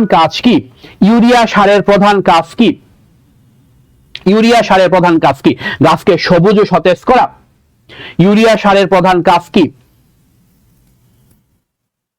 সেন্সর কি ঝামেলা করছে?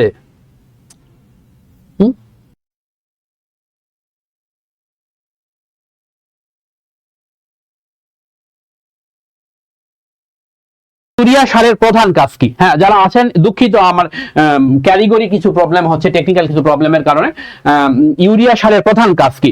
গাছকে সবুজ ও সতেজ করা, গাছের কাণ্ডকে শক্ত করা, শাকসবজির স্বাদ বৃদ্ধি করা, গাছের পোকামাকড় রোধ করা। কোন কাজ করছে? গাছকে সবুজ এবং সতেজ করছে। হ্যাঁ, কারণ আমরা জানি ইউরিয়া সার হচ্ছে নাইট্রোজেনের যোগান দেয়, নাইট্রোজেনের মরিয়মিত সব উত্তর আগেই দেখা যাচ্ছে। আচ্ছা, এটা কিছু টেকনিক্যাল কিছু সমস্যা ছিল, আমি দুঃখিত, ক্ষমা চেয়ে নিচ্ছি। আমি আবার চেষ্টা করছি। হ্যাঁ সাথেই থাকুন, উত্তর দেখা গেলে সমস্যা কি একটু শিখে নিই, আমরা শিখবো। হ্যাঁ এরপরে মজার কিছু টেকনিক শিখবো ফিজিক্সে। আচ্ছা, ইউরিয়া সারের প্রধান কাজ। ইউরিয়া সারটা কি করছে? নাইট্রোজেনের যোগান দিচ্ছে, অর্থাৎ গাছকে হলুদ হওয়া থেকে বাঁচাচ্ছে, সবুজ রাখতেছে। অর্থাৎ গাছ যখনই হলুদ হবে না তার মানে সবুজ থাকবে সে, গাছ যখনই হলুদ হবে না, ক্লোরোসিস হবে না, সবুজ থাকবে। অর্থাৎ গাছকে সবুজ এবং সতেজ করা ইউরিয়া সারের মেইন কাজ। উত্তর হচ্ছে গাছকে সবুজ এবং সতেজ করা। আচ্ছা, আমরা এগুলো ফিজিক্সে চলে আসছি। আমরা ফিজিক্স নিয়ে একটু পড়াশোনা করব, সেটা হচ্ছে এসি কে ডিসি, এসি ডিসি নিয়ে একটু সাথে থাকবেন। যদি একটু বোর হয়ে যান তাহলে বোর থেকে আবার ফিরে আসেন, খুব মজা করে আমরা এই অংশটা শিখব। আশা করি আজকের এই অংশের পর থেকে এসি ডিসি, রেকটিফায়ার, অসিলেটর, প্রিলি রিটেন, ট্রানজিস্টর, ডায়োড, এগুলা নিয়ে কোনো প্রশ্নের আর সমস্যা থাকবে না ইনশাআল্লাহ। এরপর থেকে আশা করি আর সমস্যা থাকবে না। আজকে থেকে আপনি বলতে পারবেন যে রেকটিফায়ার কাকে বলে, আজকে থেকে বলতে পারবেন অসিলেটর কাকে বলে, আজকে থেকে বলতে পারবেন ডায়োড কি, আজকে থেকে বলতে পারবেন ট্রানজিস্টর কি, আজকে থেকে বলতে পারবেন আইসি কি কাজ করে। এগুলো টেকনিক আকারে আমি আপনাকে ছোট করে দিব, সংক্ষিপ্ত করে দিব ইনশাআল্লাহ। সাথেই থাকবেন যে এই কাজগুলো কি করছে, এরা কি কাজ করছে। তার আগে আমাদেরকে কিছু বেসিক নিয়ে আসতে হবে, আমরা বেসিকের দিকে যাচ্ছি। এই প্রশ্নগুলো কিন্তু রিটেনে হয়, অনেক সময় রিটেনে 2 মার্কসের 1 মার্কসের কোশ্চেন দিয়ে যায়, অসিলেটর কাকে বলে, রেকটিফায়ার কাকে বলে। আপনি আজকের পর থেকে অ্যান্সার করতে পারবেন, যে কোনো সময়, বই পড়তে হবে না। হ্যাঁ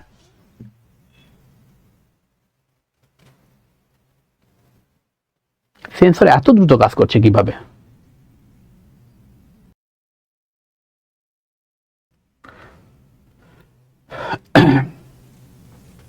আচ্ছা, আমরা জানি বিদ্যুতের প্রবাহ দুই ধরনের।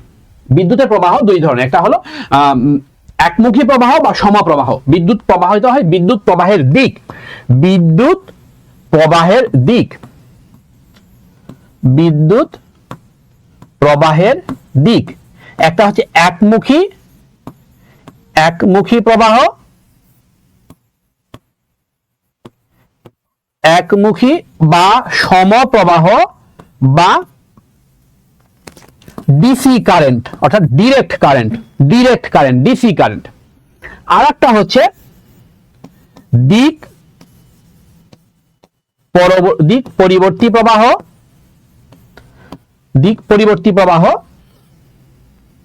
বা অল্টারনেট কারেন্ট বা এসি কারেন্ট। হ্যাঁ, একমুখী বা সমপ্রবাহ ডিসি কারেন্ট, আর দিক পরিবর্তী প্রবাহ বা ডিসি এসি কারেন্ট, দিক পরিবর্তন করে। বিদ্যুৎ এই দুই ধরনের, চল বিদ্যুৎ যেটা সেটা প্রবাহের দিক দুই ধরনের, একমুখী বা সমপ্রবাহ, আর হচ্ছে বিদ্যুৎ প্রবাহ হচ্ছে দিক পরিবর্তী প্রবাহ। তো সময়ের সাথে সাথে এই এসি কারেন্ট যেটা অল্টারনেট কারেন্টটা সময়ের সাথে সাথে দিক পরিবর্তন করবে, সময়ের সাথে সাথে দিক পরিবর্তন করবে। আর ডিসি কারেন্টটা দিক পরিবর্তন করবে না, অর্থাৎ যেদিকে যাবে সেদিকেই যাবে, আর ফিরবে না, যেদিকে যাবে সেদিকে যাবে, আর ফিরবে না। ডিসি কারেন্ট বা ডিরেক্ট কারেন্ট। এখন আমরা যে মোবাইলে চার্জটা দেই, মোবাইল ফোনে চার্জ দেই, ভিতরে একটা ব্যাটারি আছে, ওখানে এসে বিদ্যুৎটা জমা হচ্ছে, চার্জটা জমা হচ্ছে, শক্তিটা জমা হচ্ছে, ওইটা কিন্তু আর ফিরে আসছে না, ওখানে জমা হচ্ছে। এটা একমুখী প্রবাহ ওখানে আমার দরকার, আমার ব্যাটারিতে দরকার হচ্ছে একমুখী প্রবাহ। আচ্ছা, এরপরে দেখেন আমাদের যে এলইডি বাল্বগুলো আছে না, লাইট এমিটিং ডায়োড, একটু বোঝার চেষ্টা করেন। Light emitting diode, LED bulb, এটা সাধারণত অন্য বাল্বের চাইতে আলো বেশি দেয়। তার কারণ হচ্ছে এখানে একমুখী প্রবাহ হচ্ছে, অর্থাৎ বিদ্যুৎ এসে ওখানে আর সে ফিরে যাচ্ছে না, বিদ্যুতের একমুখী প্রবাহ হচ্ছে, তার ডিরেক্ট প্রবাহ, ডিরেক্ট কারেন্ট। তাহলে এলইডি বাল্ব, তারপরে হচ্ছে আপনার মোবাইলের চার্জার, এদের ডিসি কারেন্ট দরকার, একমুখী প্রবাহ দরকার, বিদ্যুতের একমুখী প্রবাহ দরকার। কিন্তু আমরা যেটা এসি কারেন্ট দিয়ে যেগুলো চালাই, আমাদের মাথার উপরে ফ্যান ঘুরছে, এগুলো এসি কারেন্ট দিয়ে, অর্থাৎ বিদ্যুতের অল্টারনেট, বিদ্যুতের পরবর্তী প্রবাহ, অর্থাৎ বিদ্যুৎ এসে আবার চলে যাচ্ছে, এসে ঘুরতেছে ওটাকে নিয়ে, এসে দিক পরিবর্তন করছে, অর্থাৎ ইলেকট্রন দিক পরিবর্তন করছে, চলাচল করার সময় দিক পরিবর্তন করছে, কখনো উচ্চ বিভব থেকে নিম্ন বিভাগের দিকে, কখনো নিম্ন বিভব থেকে উচ্চ বিভাগের দিকে, এভাবে চলাচল করতেই আছে। উচ্চ বিভব থেকে নিম্ন বিভাগের দিকে, যখন নিম্ন বিভবটা আবার বেশি বিভবে পরিণত হচ্ছে, তখন সেটা থেকে আবার এভাবে চলাচল করছে। অর্থাৎ বিদ্যুতের এরকম করে যদি আমরা প্রবাহ দেখাই, প্লাস মাইনাস, প্লাস মাইনাস এরকম প্রবাহিত হবে। অর্থাৎ বিদ্যুৎ যখন আপনার এখানে যদি আপনার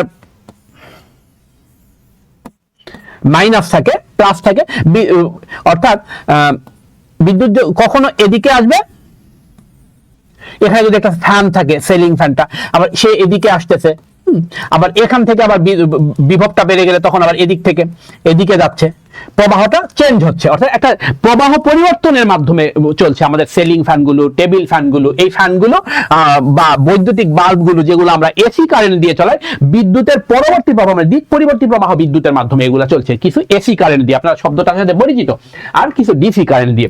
ডিসি কারেন্টটা ডিরেক্ট কারেন্ট, ডিরেক্ট কারেন্টটা এসে সেখান থেকে আর প্রবাহিত ফেরত যাচ্ছে না, সেখান থেকে জমা হচ্ছে, সেখান থেকে আমাদেরকে অন্য সার্ভিসগুলো দিচ্ছে। তাহলে ডিসি কারেন্ট দিয়ে কি চলে? ডিসি কারেন্ট দিয়ে ব্যাটারিতে জমা হয়, ডাইনামোতে জমা হয়। হ্যাঁ, DC, battery, dynamo. DC direct current হচ্ছে ব্যাটারি, ডাইনামো, এগুলাতে আমাদের ডিরেক্ট কারেন্ট লাগে। হ্যাঁ, ডিরেক্ট কারেন্ট লাগে ডিসি, হ্যাঁ, ব্যাটারি, ডাইনামো, আর অন্যগুলোতে এসি কারেন্ট লাগে। এখন এখান থেকে যে প্রশ্নটা সচরাচর আমরা জানি যে দুইটা শব্দের সাথে আমরা একটু আগে পরিচিত হবে, এগুলা কি কাজ করে। আমরা কখনো কখনো দেখি যে আমাদের গ্রামে আমরা কখনো দেখেছি কি, ছোটবেলায় দেখেছি যে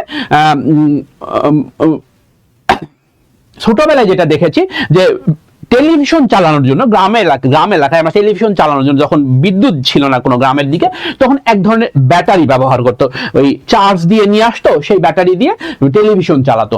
হ্যাঁ, এই ব্যাটারি দিয়ে যদি কখনো আমরা সেই ব্যাটারিতে থাকে আমরা আমাদের ডিরেক্ট কারেন্টটা ব্যাটারিতে থাকে, ডিরেক্ট কারেন্ট, এই ডিসি কারেন্ট দিয়ে আমরা যখন টেলিভিশনটা চালাবো, টেলিভিশন আমাকে এসি কারেন্ট দিয়ে চালাতে হবে, তখন মাঝে একটা ইনভার্টার থাকে, মাঝে একটা কোনো কিছু ইনভার্টার থাকে যেটা ওই ডিসি কারেন্টকে এসি কারেন্টে রূপান্তর করে, ডিরেক্ট কারেন্টকে অল্টারনেটিভ কারেন্টে রূপান্তর করবে, সমপ্রবাহকে দিক পরিবর্তী প্রবাহে রূপান্তর করবে।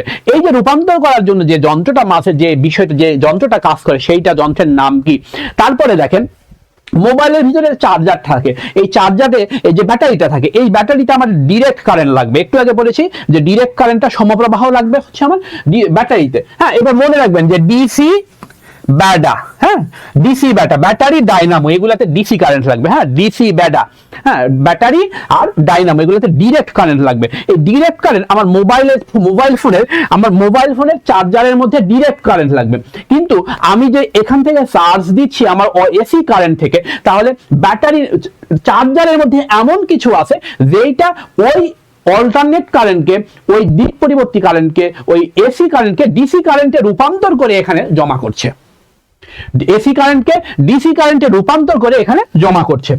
তাহলে কোন একটা কিছু আছে, এই জিনিসটার নাম কি?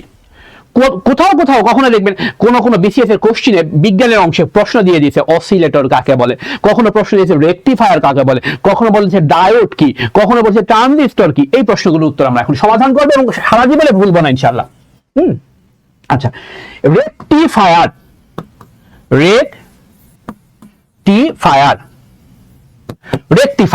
এটা একটা যন্ত্র, অর্থাৎ যে যন্ত্রটা রেকটিফায়ার কি করছে? ডিসি কে এসি কারেন্টে রূপান্তর করে। এটা একটা অর্ধপরিবাহীজাত একটা যন্ত্র, যেটা কি করছে? হ্যাঁ, হৃদয়চন্দ্র দেব লিখেছে হৃদয়চন্দ্র দেব অল্টারনেটিভ কারেন্ট। আচ্ছা, বিভিন্ন প্রশ্নের সময় সম্ভবত উত্তর দিচ্ছেন আপনি। আচ্ছা, রেকটিফায়ার কি করছে? এটা একটা যন্ত্র। কখনো প্রশ্ন আছে রেকটিফায়ার কি, প্রিলিমিনারিতেও প্রশ্ন আসে, রিটেনেও প্রশ্ন আসে। আমরা একটু পরে সেই প্রশ্নগুলো সমাধান করব। তাহলে রেকটিফায়ার কি করছে? ডিসি কারেন্টকে এসি কারেন্টে রূপান্তর করছে। অর্থাৎ আপনার কোন ডিসি কারেন্টকে এসি কারেন্টে রূপান্তর করতে গেলে, অর্থাৎ এসি বিদ্যুতের যেসব যন্ত্রপাতিগুলো চলে, এগুলাকে যদি সরাসরি ব্যাটারি দিয়ে চালাবার চাই, তাহলে মাঝখানে একটা যন্ত্র লাগবে, সেটার নাম হলো রেকটিফায়ার। অর্থাৎ রেকটিফায়ার দিয়ে ডিসি কারেন্টকে এসি কারেন্টে রূপান্তর করব। যদি পরীক্ষার হলে কখনো প্রশ্ন আসে ডিসি কারেন্টকে এসি কারেন্টে রূপান্তর করে কে, উত্তর রেকটিফায়ার। যদি বলে সমপ্রবাহকে দিক পরিবর্তী প্রবাহ রূপান্তর করে কে, বলবো হচ্ছে রেকটিফায়ার। তাহলে রেকটিফায়ার যদি রিটার্নের প্রশ্ন আসে, উত্তর দেয় হ্যাঁ ট্রানজিস্টর বলেছেন। আচ্ছা, ট্রানজিস্টর নিয়ে আমরা একটু পরে যাচ্ছি। এগুলা হচ্ছে বিবর্ধক হিসেবে ব্যবহার হচ্ছে। কি হচ্ছে? আচ্ছা, রেকটিফায়ার কি কাজ করে? তাহলে যদি প্রশ্ন আসে রিটেনে রেকটিফায়ার কাকে বলে, উত্তর দিব যে যন্ত্র ডিসি কে এসি তে রূপান্তর করে, ডিসি কে অর্থাৎ ডিরেক্ট কারেন্টকে অল্টারনেটিভ কারেন্টে রূপান্তর করে, সমপ্রবাহকে বিদ্যুতের দিক পরিবর্তী প্রবাহে রূপান্তর করে, ডিসি কে এসি করে। সহজ কথা, যে যন্ত্র ডিসি কে এসি করে, সহজ কথায় উত্তর, এক কথাই শেষ। অর্থাৎ ডিসি কে এসি বানাইলো রেকটিফায়ার। আরেকটা নাম হলো অসিলেটর। হ্যাঁ, অসিলেটর বাংলায় লিখছি, অসিলেটর ওদিও বলা যায়। হ্যাঁ, অসিলেটর। এটা জাস্ট উল্টা কাজ করছে, এসি কারেন্টকে ডিসি কারেন্টে রূপান্তর করছে। তাহলে মোবাইল ফোনে যে আমরা চার্জ দেই, চার্জারের মধ্যে চার্জার আমাদের এসি কারেন্টকে ডিসি তে রূপান্তর করে আমার চার্জারে সরবরাহ করছে। তাহলে মোবাইল ফোনের চার্জারের মধ্যে নিশ্চয়ই অসিলেটর জাতীয় কিছু একটা আছে। যেটাকে আমরা অ্যাডাপ্টার টাইপের বলি, এরকম কথা আমরা বলতে পারি।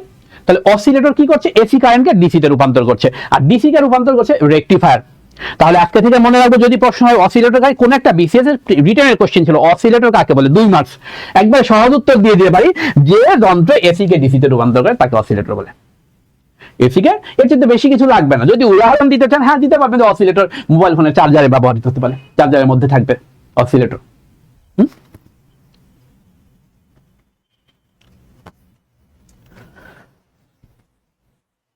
আচ্ছা,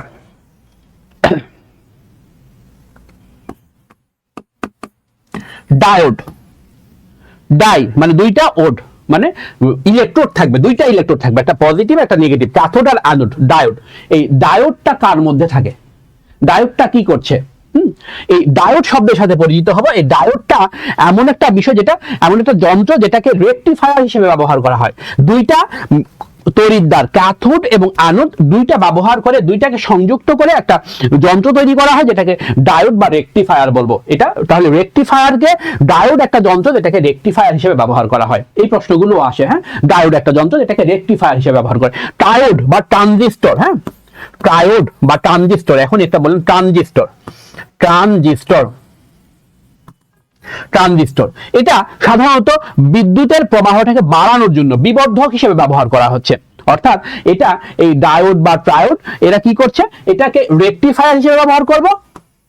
রেকটিফায়ার, রেকটিফায়ার কি কাজ করছে? রেকটিফায়ার এসি কে ডিসি করছে, রেকটিফায়ার এসি কে ডিসি করছে। ডায়োড রেকটিফায়ার হিসেবে ব্যবহার হবে। রেকটিফায়ার একটা যন্ত্র, ডায়োড রেকটিফায়ার একটা রেকটিফায়ার হিসেবে ব্যবহৃত একটা যন্ত্রের নাম হচ্ছে ডায়োড। ট্রায়োড বা ট্রানজিস্টর পিএনপি জংশন বা এনপিএন জংশন থাকবে, এখানে পিএন জংশন থাকবে। এগুলো আমরা সাধারণত যখন বেসিক পড়বো, পড়াশোনা করব, যখন ইলেকট্রনিক্সটা পড়বো তখন এটা আমরা নিয়ে এগুলো পড়াশোনা করবো। এগুলো সাধারণত অর্ধ পরিবাহীজাত যন্ত্র, এগুলো সাধারণত আজকে মনে রাখবো অর্ধ পরিবাহীজাত যন্ত্র। অর্ধ পরিবাহীগুলো আমরা পড়ে ফেললাম, ওই যে মানবঙ্গে অ্যালকোহলের গন্ধ গেলে জামা সিলে ইন্ডিয়ার পানি ঢালো, হ্যাঁ জামা সিলে জার্মেনিয়াম, সিলিকন, ইন্ডিয়াম, হ্যাঁ ইন্ডিয়াম পানি নিজেও একটা অর্ধ পরিবাহী আমরা পড়েছিলাম, হ্যাঁ জার্মেনিয়াম, সিলিকন। তাহলে এগুলো সব অর্ধ পরিবাহী জাতীয় কিছু যন্ত্র। যদি পরীক্ষা হলে প্রশ্ন আসে যে অর্ধপরিবাহী বা সেমি কন্ডাক্টর, অর্ধপরিবাহী জাত যন্ত্রগুলো কি কি, মানে অর্ধপরিবাহী মৌলগুলো কি কি, সেগুলো হচ্ছে সিলিকন, তারপর জার্মেনিয়াম, গ্যালিয়াম, তারপরে হচ্ছে আপনার জার্মেনিয়াম, ইন্ডিয়াম, এগুলো হচ্ছে অর্ধপরিবাহী যত্ন। অর্ধপরিবাহী যদি কোনগুলো বেশি ব্যবহার হয় এই ট্রানজিস্টর, এই ইলেকট্রনিক শিল্পে, ইলেকট্রনিক শিল্পে সবচাইতে বেশি ব্যবহার হয় সিলিকন। মনে রাখবেন ইলেকট্রনিক শিল্পে সবচাইতে বেশি ব্যবহার হয় সিলিকন, নেক্সট পজিশনে জার্মেনিয়াম। কখনো যদি পরীক্ষা হলে প্রশ্ন আসে যে ইলেকট্রনিক শিল্পে কোনটা বেশি ব্যবহার হচ্ছে, সবচেয়ে মনে রাখবেন সিলিকন। এই সিলিকনের ব্যবহারের মাধ্যমে আমরা আইসি উৎপাদন করি, ইন্টিগ্রেটেড সার্কিট, যেটা আমাদের কম্পিউটার তথ্য প্রযুক্তি যুগে একটা অভিনব বিপ্লব নিয়ে এসে দিয়েছে।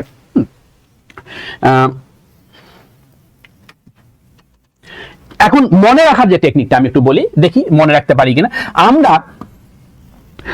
ছোটবেলায় আপনারা শুনেছেন যে গ্রামাঞ্চলে আপনাদের অনেক এলাকায় দেখবেন যে আপনাদের পিতা মাতা বা দাদা দাদি, আমাদের বাপ মা বা দাদা দাদি রেডিও যখন ছিল, আমি দেখেছি ছোটবেলায় রেডিওকে ট্রানজিস্টর বলতো। এই ট্রানজিস্টরটা নিয়ে আইতো ভাই, ট্রানজিস্টরটা আমি একটু শুনি। আমার দাদাকে শুনতে বলেছেন, নানাকে ট্রানজিস্টর, রেডিও বলতো না, ট্রানজিস্টর বলতো।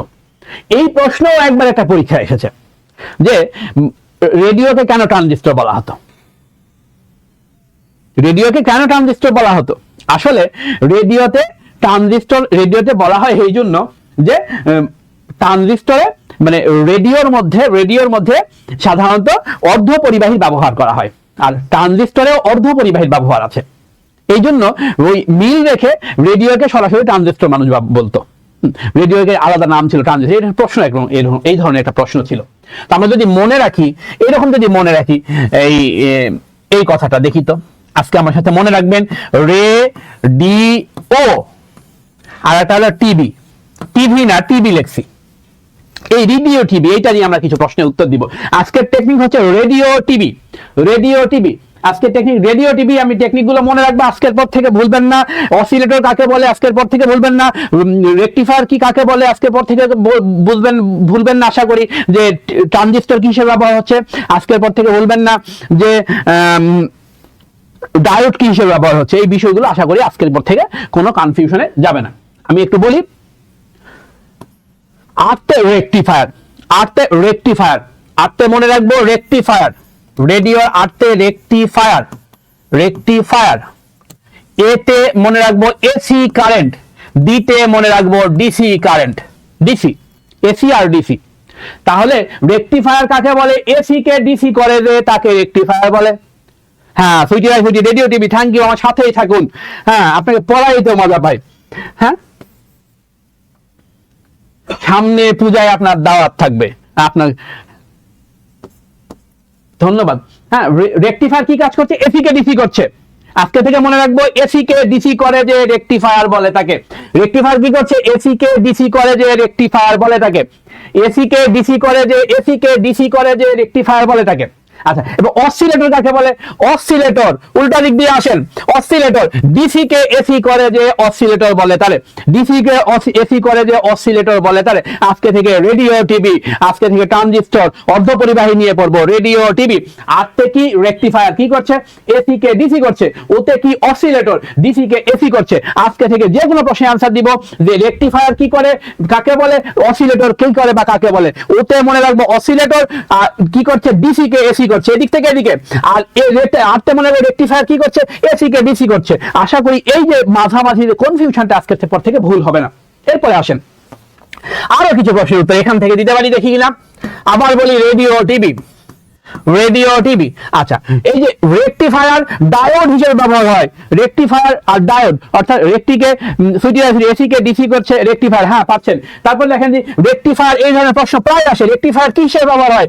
ডায়োড হিসাবে, বা ডায়োড রেকটিফায়ার কি হিসেবে ব্যবহার হয়? ডায়োড হিসাবে, ডিআইও, ডায়োড হিসাবে কি ব্যবহার হয়? রেকটিফায়ার, রেকটিফায়ার ডায়োড হিসেবে ব্যবহার হয়। প্রশ্ন হয় ডায়োড কি, রেকটিফায়ারের অপর নাম কি, ডায়োডের অপর নাম কি, রেকটিফায়ার কি হিসেবে ব্যবহার হয়? প্রশ্নগুলো বিগত সালের পরীক্ষায় বারবার এসেছে। আচ্ছা, এবার ট্রানজিস্টর কি হিসেবে ব্যবহার হয়? বিবর্ধক হিসেবে। বিতে বিবর্ধক বা অ্যাম্পলিফায়ার, বিবর্ধক বা অ্যাম্পলিফায়ার, বিতে বিবর্ধক, বিবর্ধক বা অ্যাম্পলিফায়ার, অর্থাৎ বিদ্যুতের প্রবাহকে বাড়াবে।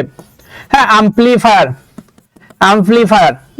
আজকে থেকে মনে রাখবেন রেডিও টিভি, রেডিও টিভি টিতে ট্রানজিস্টর বা টায়োড, ট্রানজিস্টর বা টায়োড কি হিসেবে ব্যবহার হচ্ছে? বিবর্ধক বা অ্যাম্পলিফায়ার হিসেবে, বিবর্ধক বা অ্যাম্পলিফায়ার হিসেবে। বিতে বিবর্ধক মনে রাখবেন। রেডিও টিভি আজকের টেকনিক, আজকের ক্লাসের technique radio TV, radio TV, radio TV. Rectifier AC কে ডিসি করছে, আর অসিলেটর ডিসি কে এসি করছে। রেডিও রেকটিফায়ার এসি কে ডিসি করছে। হ্যাঁ, তাহলে ভুল হওয়ার সম্ভাবনাটা আর নাই, মুখস্থ করাও লাগবে না কষ্ট করে। আর টায়োড বা ট্রানজিস্টর কি করছে? বিবর্ধক হিসেবে ব্যবহার হচ্ছে। এসি কে ডিসি করার যন্ত্র কি? উত্তর দেন। এসি কে ডিসি করার যন্ত্র, উত্তর। রেকটিফায়ার ডায়োড হিসেবে ব্যবহার হয় না, আসলে ডায়োড রেকটিফায়ার হিসেবে ব্যবহার হয়। হ্যাঁ, ডায়োড রেকটিফায়ার হিসেবে ব্যবহার হয়। ওই একটু মনে রাখলেই হবে, এপিটোপিট আনসার করতে পারবে না কি কথা। ডায়োড রেকটিফায়ার হিসেবে ব্যবহার হয়। আর এসি কে ডিসি করার যন্ত্র কি? একটু উত্তর চাই, কারা কারা আছেন। এসি কে ডিসি করছে কে? এসি কে ডিসি করছে কে? আমরা পড়ছি রেডিও, রেডিও, রেডিও। আর করছে এসি কে ডিসি, আর করছে এসি কে ডিসি। উত্তর পেয়ে যাচ্ছেন। আর উত্তর কি হবে? রেকটিফায়ার। হ্যাঁ, মরিয়মিত রেকটিফায়ার, রেকটিফায়ার এসি কে ডিসি করছে। আজকে থেকে এই ইলেকট্রনিক্সের এই প্রশ্নগুলোর আনসার আপনারা সুন্দরভাবে দিতে পারবেন ইনশাআল্লাহ।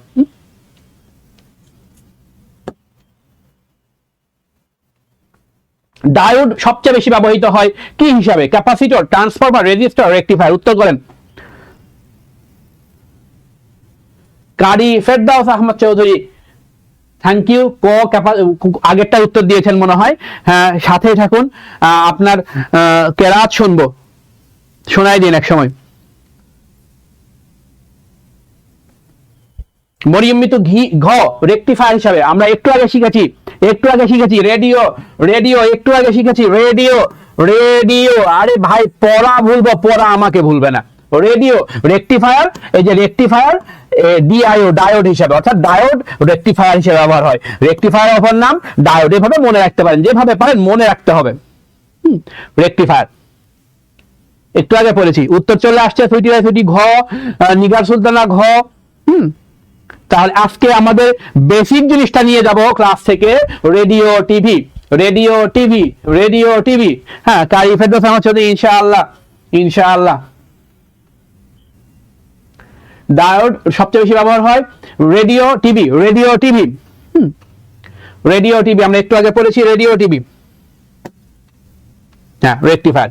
ট্রানজিস্টরে সেমিকন্ডাক্টর হিসেবে কোনটি ব্যবহৃত হয়?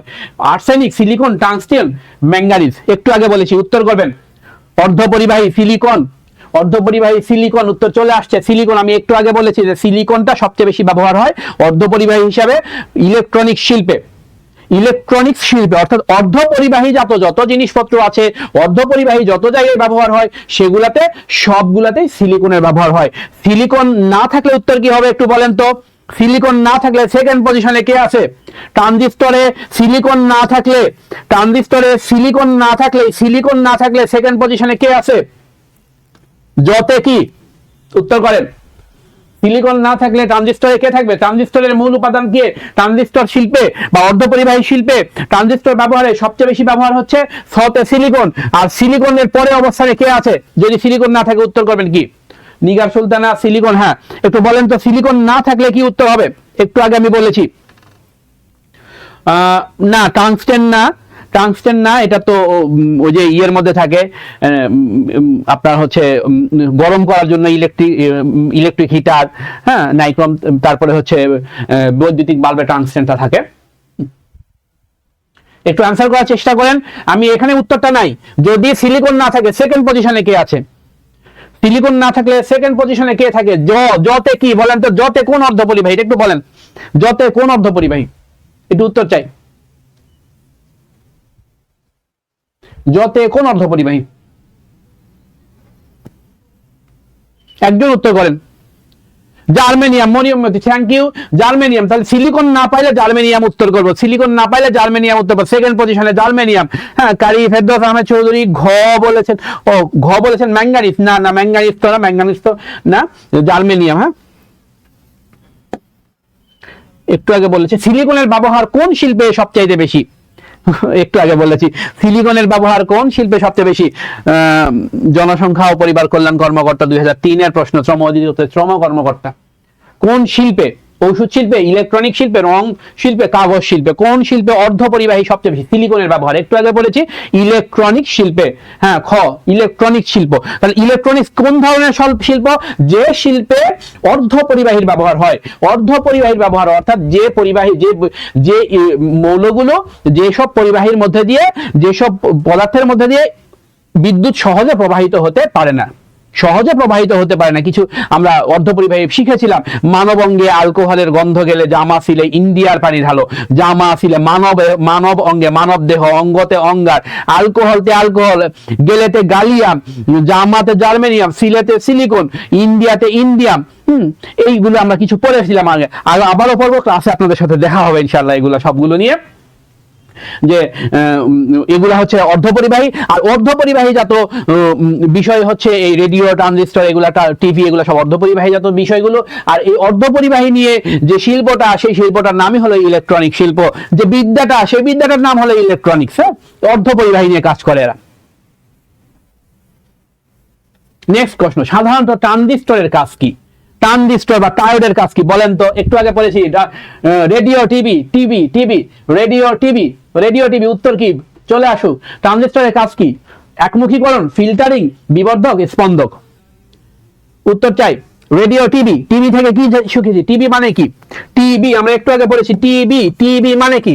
টিভি ট্রানজিস্টর বা ট্রায়োড কি কাজ করছে? বিতে কি? বাংলায় বিবর্ধক। হ্যাঁ, উত্তর বিবর্ধক। গ ইংলিশে বললে অ্যাম্পলিফায়ার বলবো। এই অ্যাম্পলিফায়ার অর্থাৎ বিদ্যুতের প্রবাহটাকে বাড়ায়, বিদ্যুতের পরিমাণটাকে বাড়ায়, পথ পরিষ্কার করে, এগুলো আমরা পরে পড়বো। হ্যাঁ, বিদ্যুতের প্রবাহটাকে, অর্থাৎ ট্রানজিস্টর বা ট্রায়োড বিবর্ধক হিসেবে বা অ্যাম্পলিফায়ার হিসেবে ব্যবহার হচ্ছে। আধুনিক কম্পিউটারের দ্রুত অগ্রগতির মূলে কি রয়েছে? পাঞ্চ কার্ড, বায়ুশূন্য টিউব, ট্রানজিস্টর নাকি ইন্টিগ্রেটেড সার্কিট? আসলে বায়েজিদ বোস্তামি, আসসালামু আলাইকুম। ওয়ালাইকুম আসসালাম।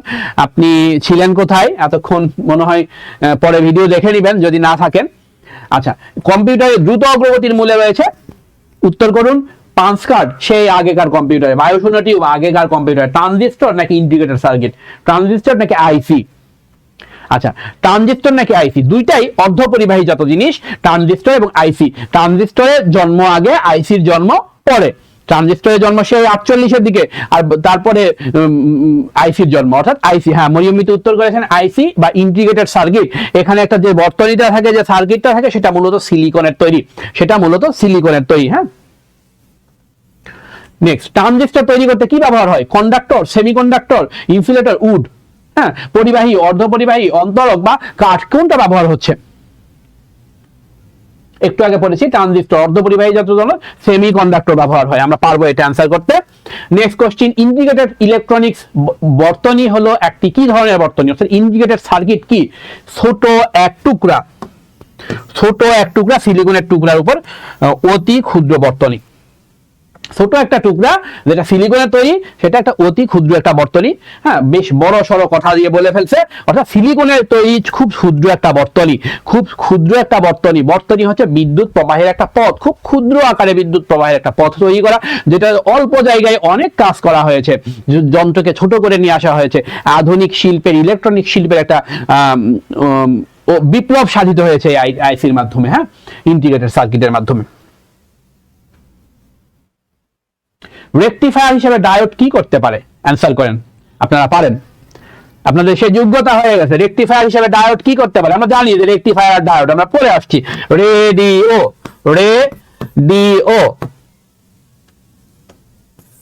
Radio, rectifier, diode. হ্যাঁ, রেকটিফায়ার হিসেবে একটা ডায়োড কি করতে পারে? হ্যাঁ, ডায়োড রেকটিফায়ার হিসেবে ব্যবহৃত হতে পারে। তাহলে রেকটিফায়ার বা ডায়োড, রেকটিফায়ারের কাজ কি বা ডায়োডের কাজ কি?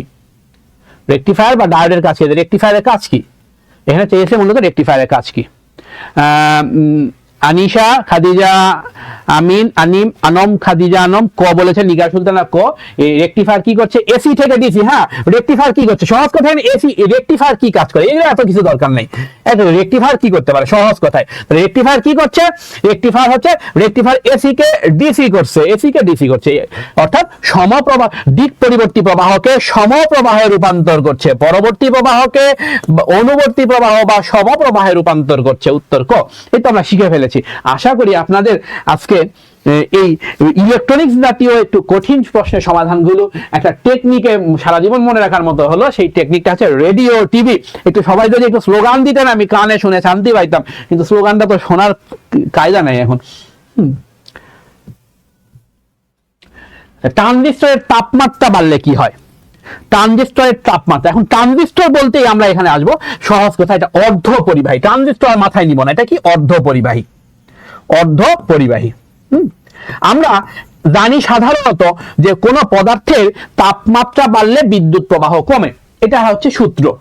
তাপমাত্রা বাড়লে সেই জিনিসের মধ্যে যে বিদ্যুতের প্রবাহ কমে, তাপমাত্রা বাড়লে হিট উৎপন্ন হয়, ওর মধ্যে যে বিদ্যুৎ প্রবাহিত হতে চায় না। তাপমাত্রা বাড়লে কোনো জিনিসের মধ্যে যে বিদ্যুৎ প্রবাহিত হইতে চায় না, অর্থাৎ রোধ বাড়ে। রোধ মানে কি? বাধা।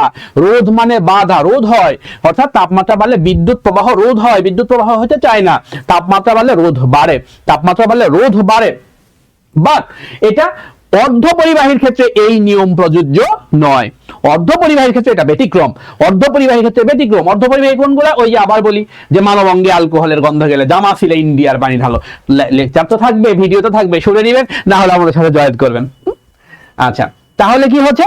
এগুলো হয়তো অর্ধ পরিবাহী, এগুলোর ক্ষেত্রে বা ট্রানজিস্টরের ক্ষেত্রে ওই নিয়মটা প্রযোজ্য নয়। অর্থাৎ তাপমাত্রা বাড়লে রোধ বাড়বে না, বরং কমবে। তাপমাত্রা বাড়লে অর্ধ পরিবাহীর ভিতরে যে পরমাণুগুলো, এগুলো কম্পিত হতে থাকবে এবং এগুলোর মধ্যে দিয়ে ইলেকট্রনের চলাচলটা বেড়ে যাবে। ইলেকট্রনের চলাচলটা বেড়ে যাবে তখন, অর্থাৎ রোধ কমে যাবে, বাধা কমে যাবে। অর্থাৎ অর্ধ পরিবাহীকে গরম করলে সেটার মধ্যে যে বিদ্যুৎ চলাচল বাড়ে। ওটা ব্যতিক্রম নিয়ম। তাহলে এই ধরনের প্রশ্ন আসে, কার্বনে কি হবে? কার্বনে সাধারণত অর্ধপরিবাহী না হলে অর্ধপরিবাহীর মতো কার্বন আচরণ করে বলে কার্বনে তাপমাত্রা বাড়লে কার্বনের মধ্যে দিয়ে রোধ কমে যাবে, অর্থাৎ বিদ্যুৎ প্রবাহ বাড়বে।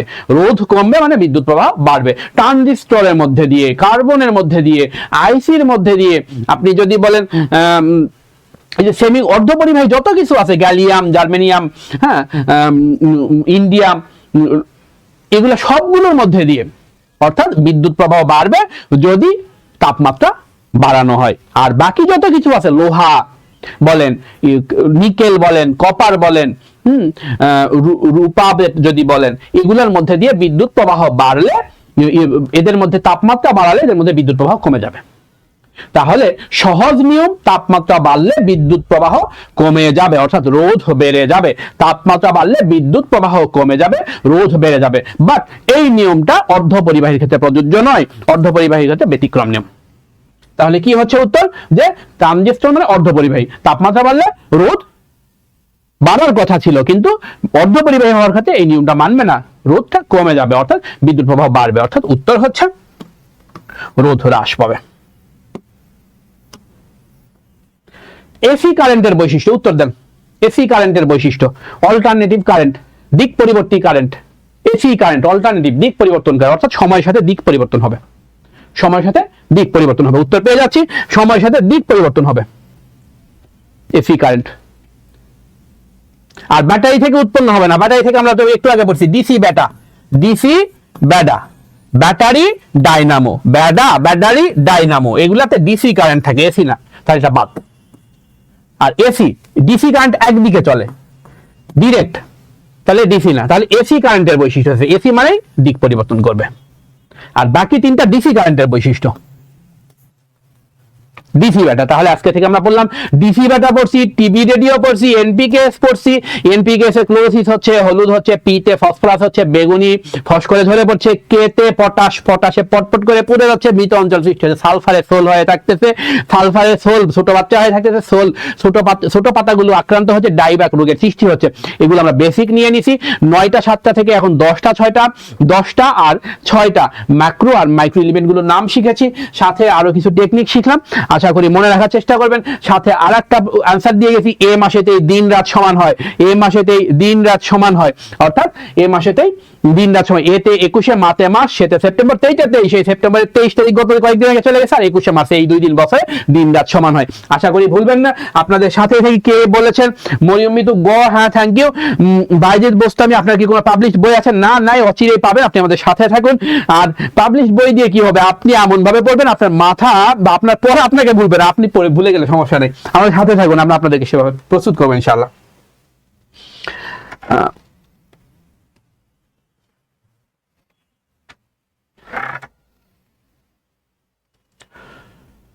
আবারও আপনাদের জন্য যে ইনফরমেশন নিয়ে আসছি, শেষের দিকে চলে আসছি, যে আমাদের খুব তাড়াতাড়ি ব্যাচের ক্লাস শুরু হয়ে যাচ্ছে। আগামীকাল পর্যন্ত আমাদের অফারটা চালু থাকবে। 1500 টাকায় আপনি একটা ক্লাস পাচ্ছেন, 100টা ক্লাস পাবেন বাংলা ইংরেজি। শুধু লেকচার শুনলেও আমি এতটুকু বলতে পারি, আপনার 1500 টাকা কোন দিক দিয়ে উসুল হয়ে যাবে তার কোনো ঠিক নাই ভাই। একবারে সহজ বাংলা, সোজা বাংলায় কথা, শুধু শুনলেও আমাদের টিচাররা এখানে অনেক কোয়ালিফাইড এবং এগুলা নিয়েই চিন্তা ভাবনা করে, এগুলা নিয়েই, এগুলার পাশেই থাকে। সুতরাং অবশ্যই সর্বোচ্চ সার্ভিসটা দিয়ে আমরা আপনাদের পাশে আছি, সাথে থাকবেন। নিগার সুলতানা সুপার ক্লাস, হ্যাঁ thank you, thanks for reinforcement, motivation, thanks. আমি মোটিভেটেড মানুষের সাথে থাকি, আমি ডিমোটিভেটেড মানুষের সাথে থাকি না, ডিমোটিভেটেড কথা শুনি না, ডিমোটিভেটেডদের দেখিও না, যেগুলো আপনাকে ডিমোটিভেশন দেয়, যেগুলো আপনাকে কষ্ট থেকে দূরে সরায়, যেগুলো আপনাকে অনুপ্রেরণা দেয় না, কেরিয়ারের পথে সামনে এগোতে দেয় না, সেই সব মানুষের সাথেও আমি নাই। সাথেই থাকুন, আমরা আপনাদের সাথে আছি। আর কালকের অফারটা গ্রহণ করুন, কালকের মধ্যে ভর্তি হলে আপনার 1500 টাকায় অফারটা পেয়ে যাচ্ছেন। থ্যাংক ইউ, আপনাদের সকলকে ধন্যবাদ। আসসালামু আলাইকুম, বিদায় নিচ্ছি। জব কাউন্সিলের পক্ষ থেকে আবারও সবাইকে ধন্যবাদ জানাচ্ছি।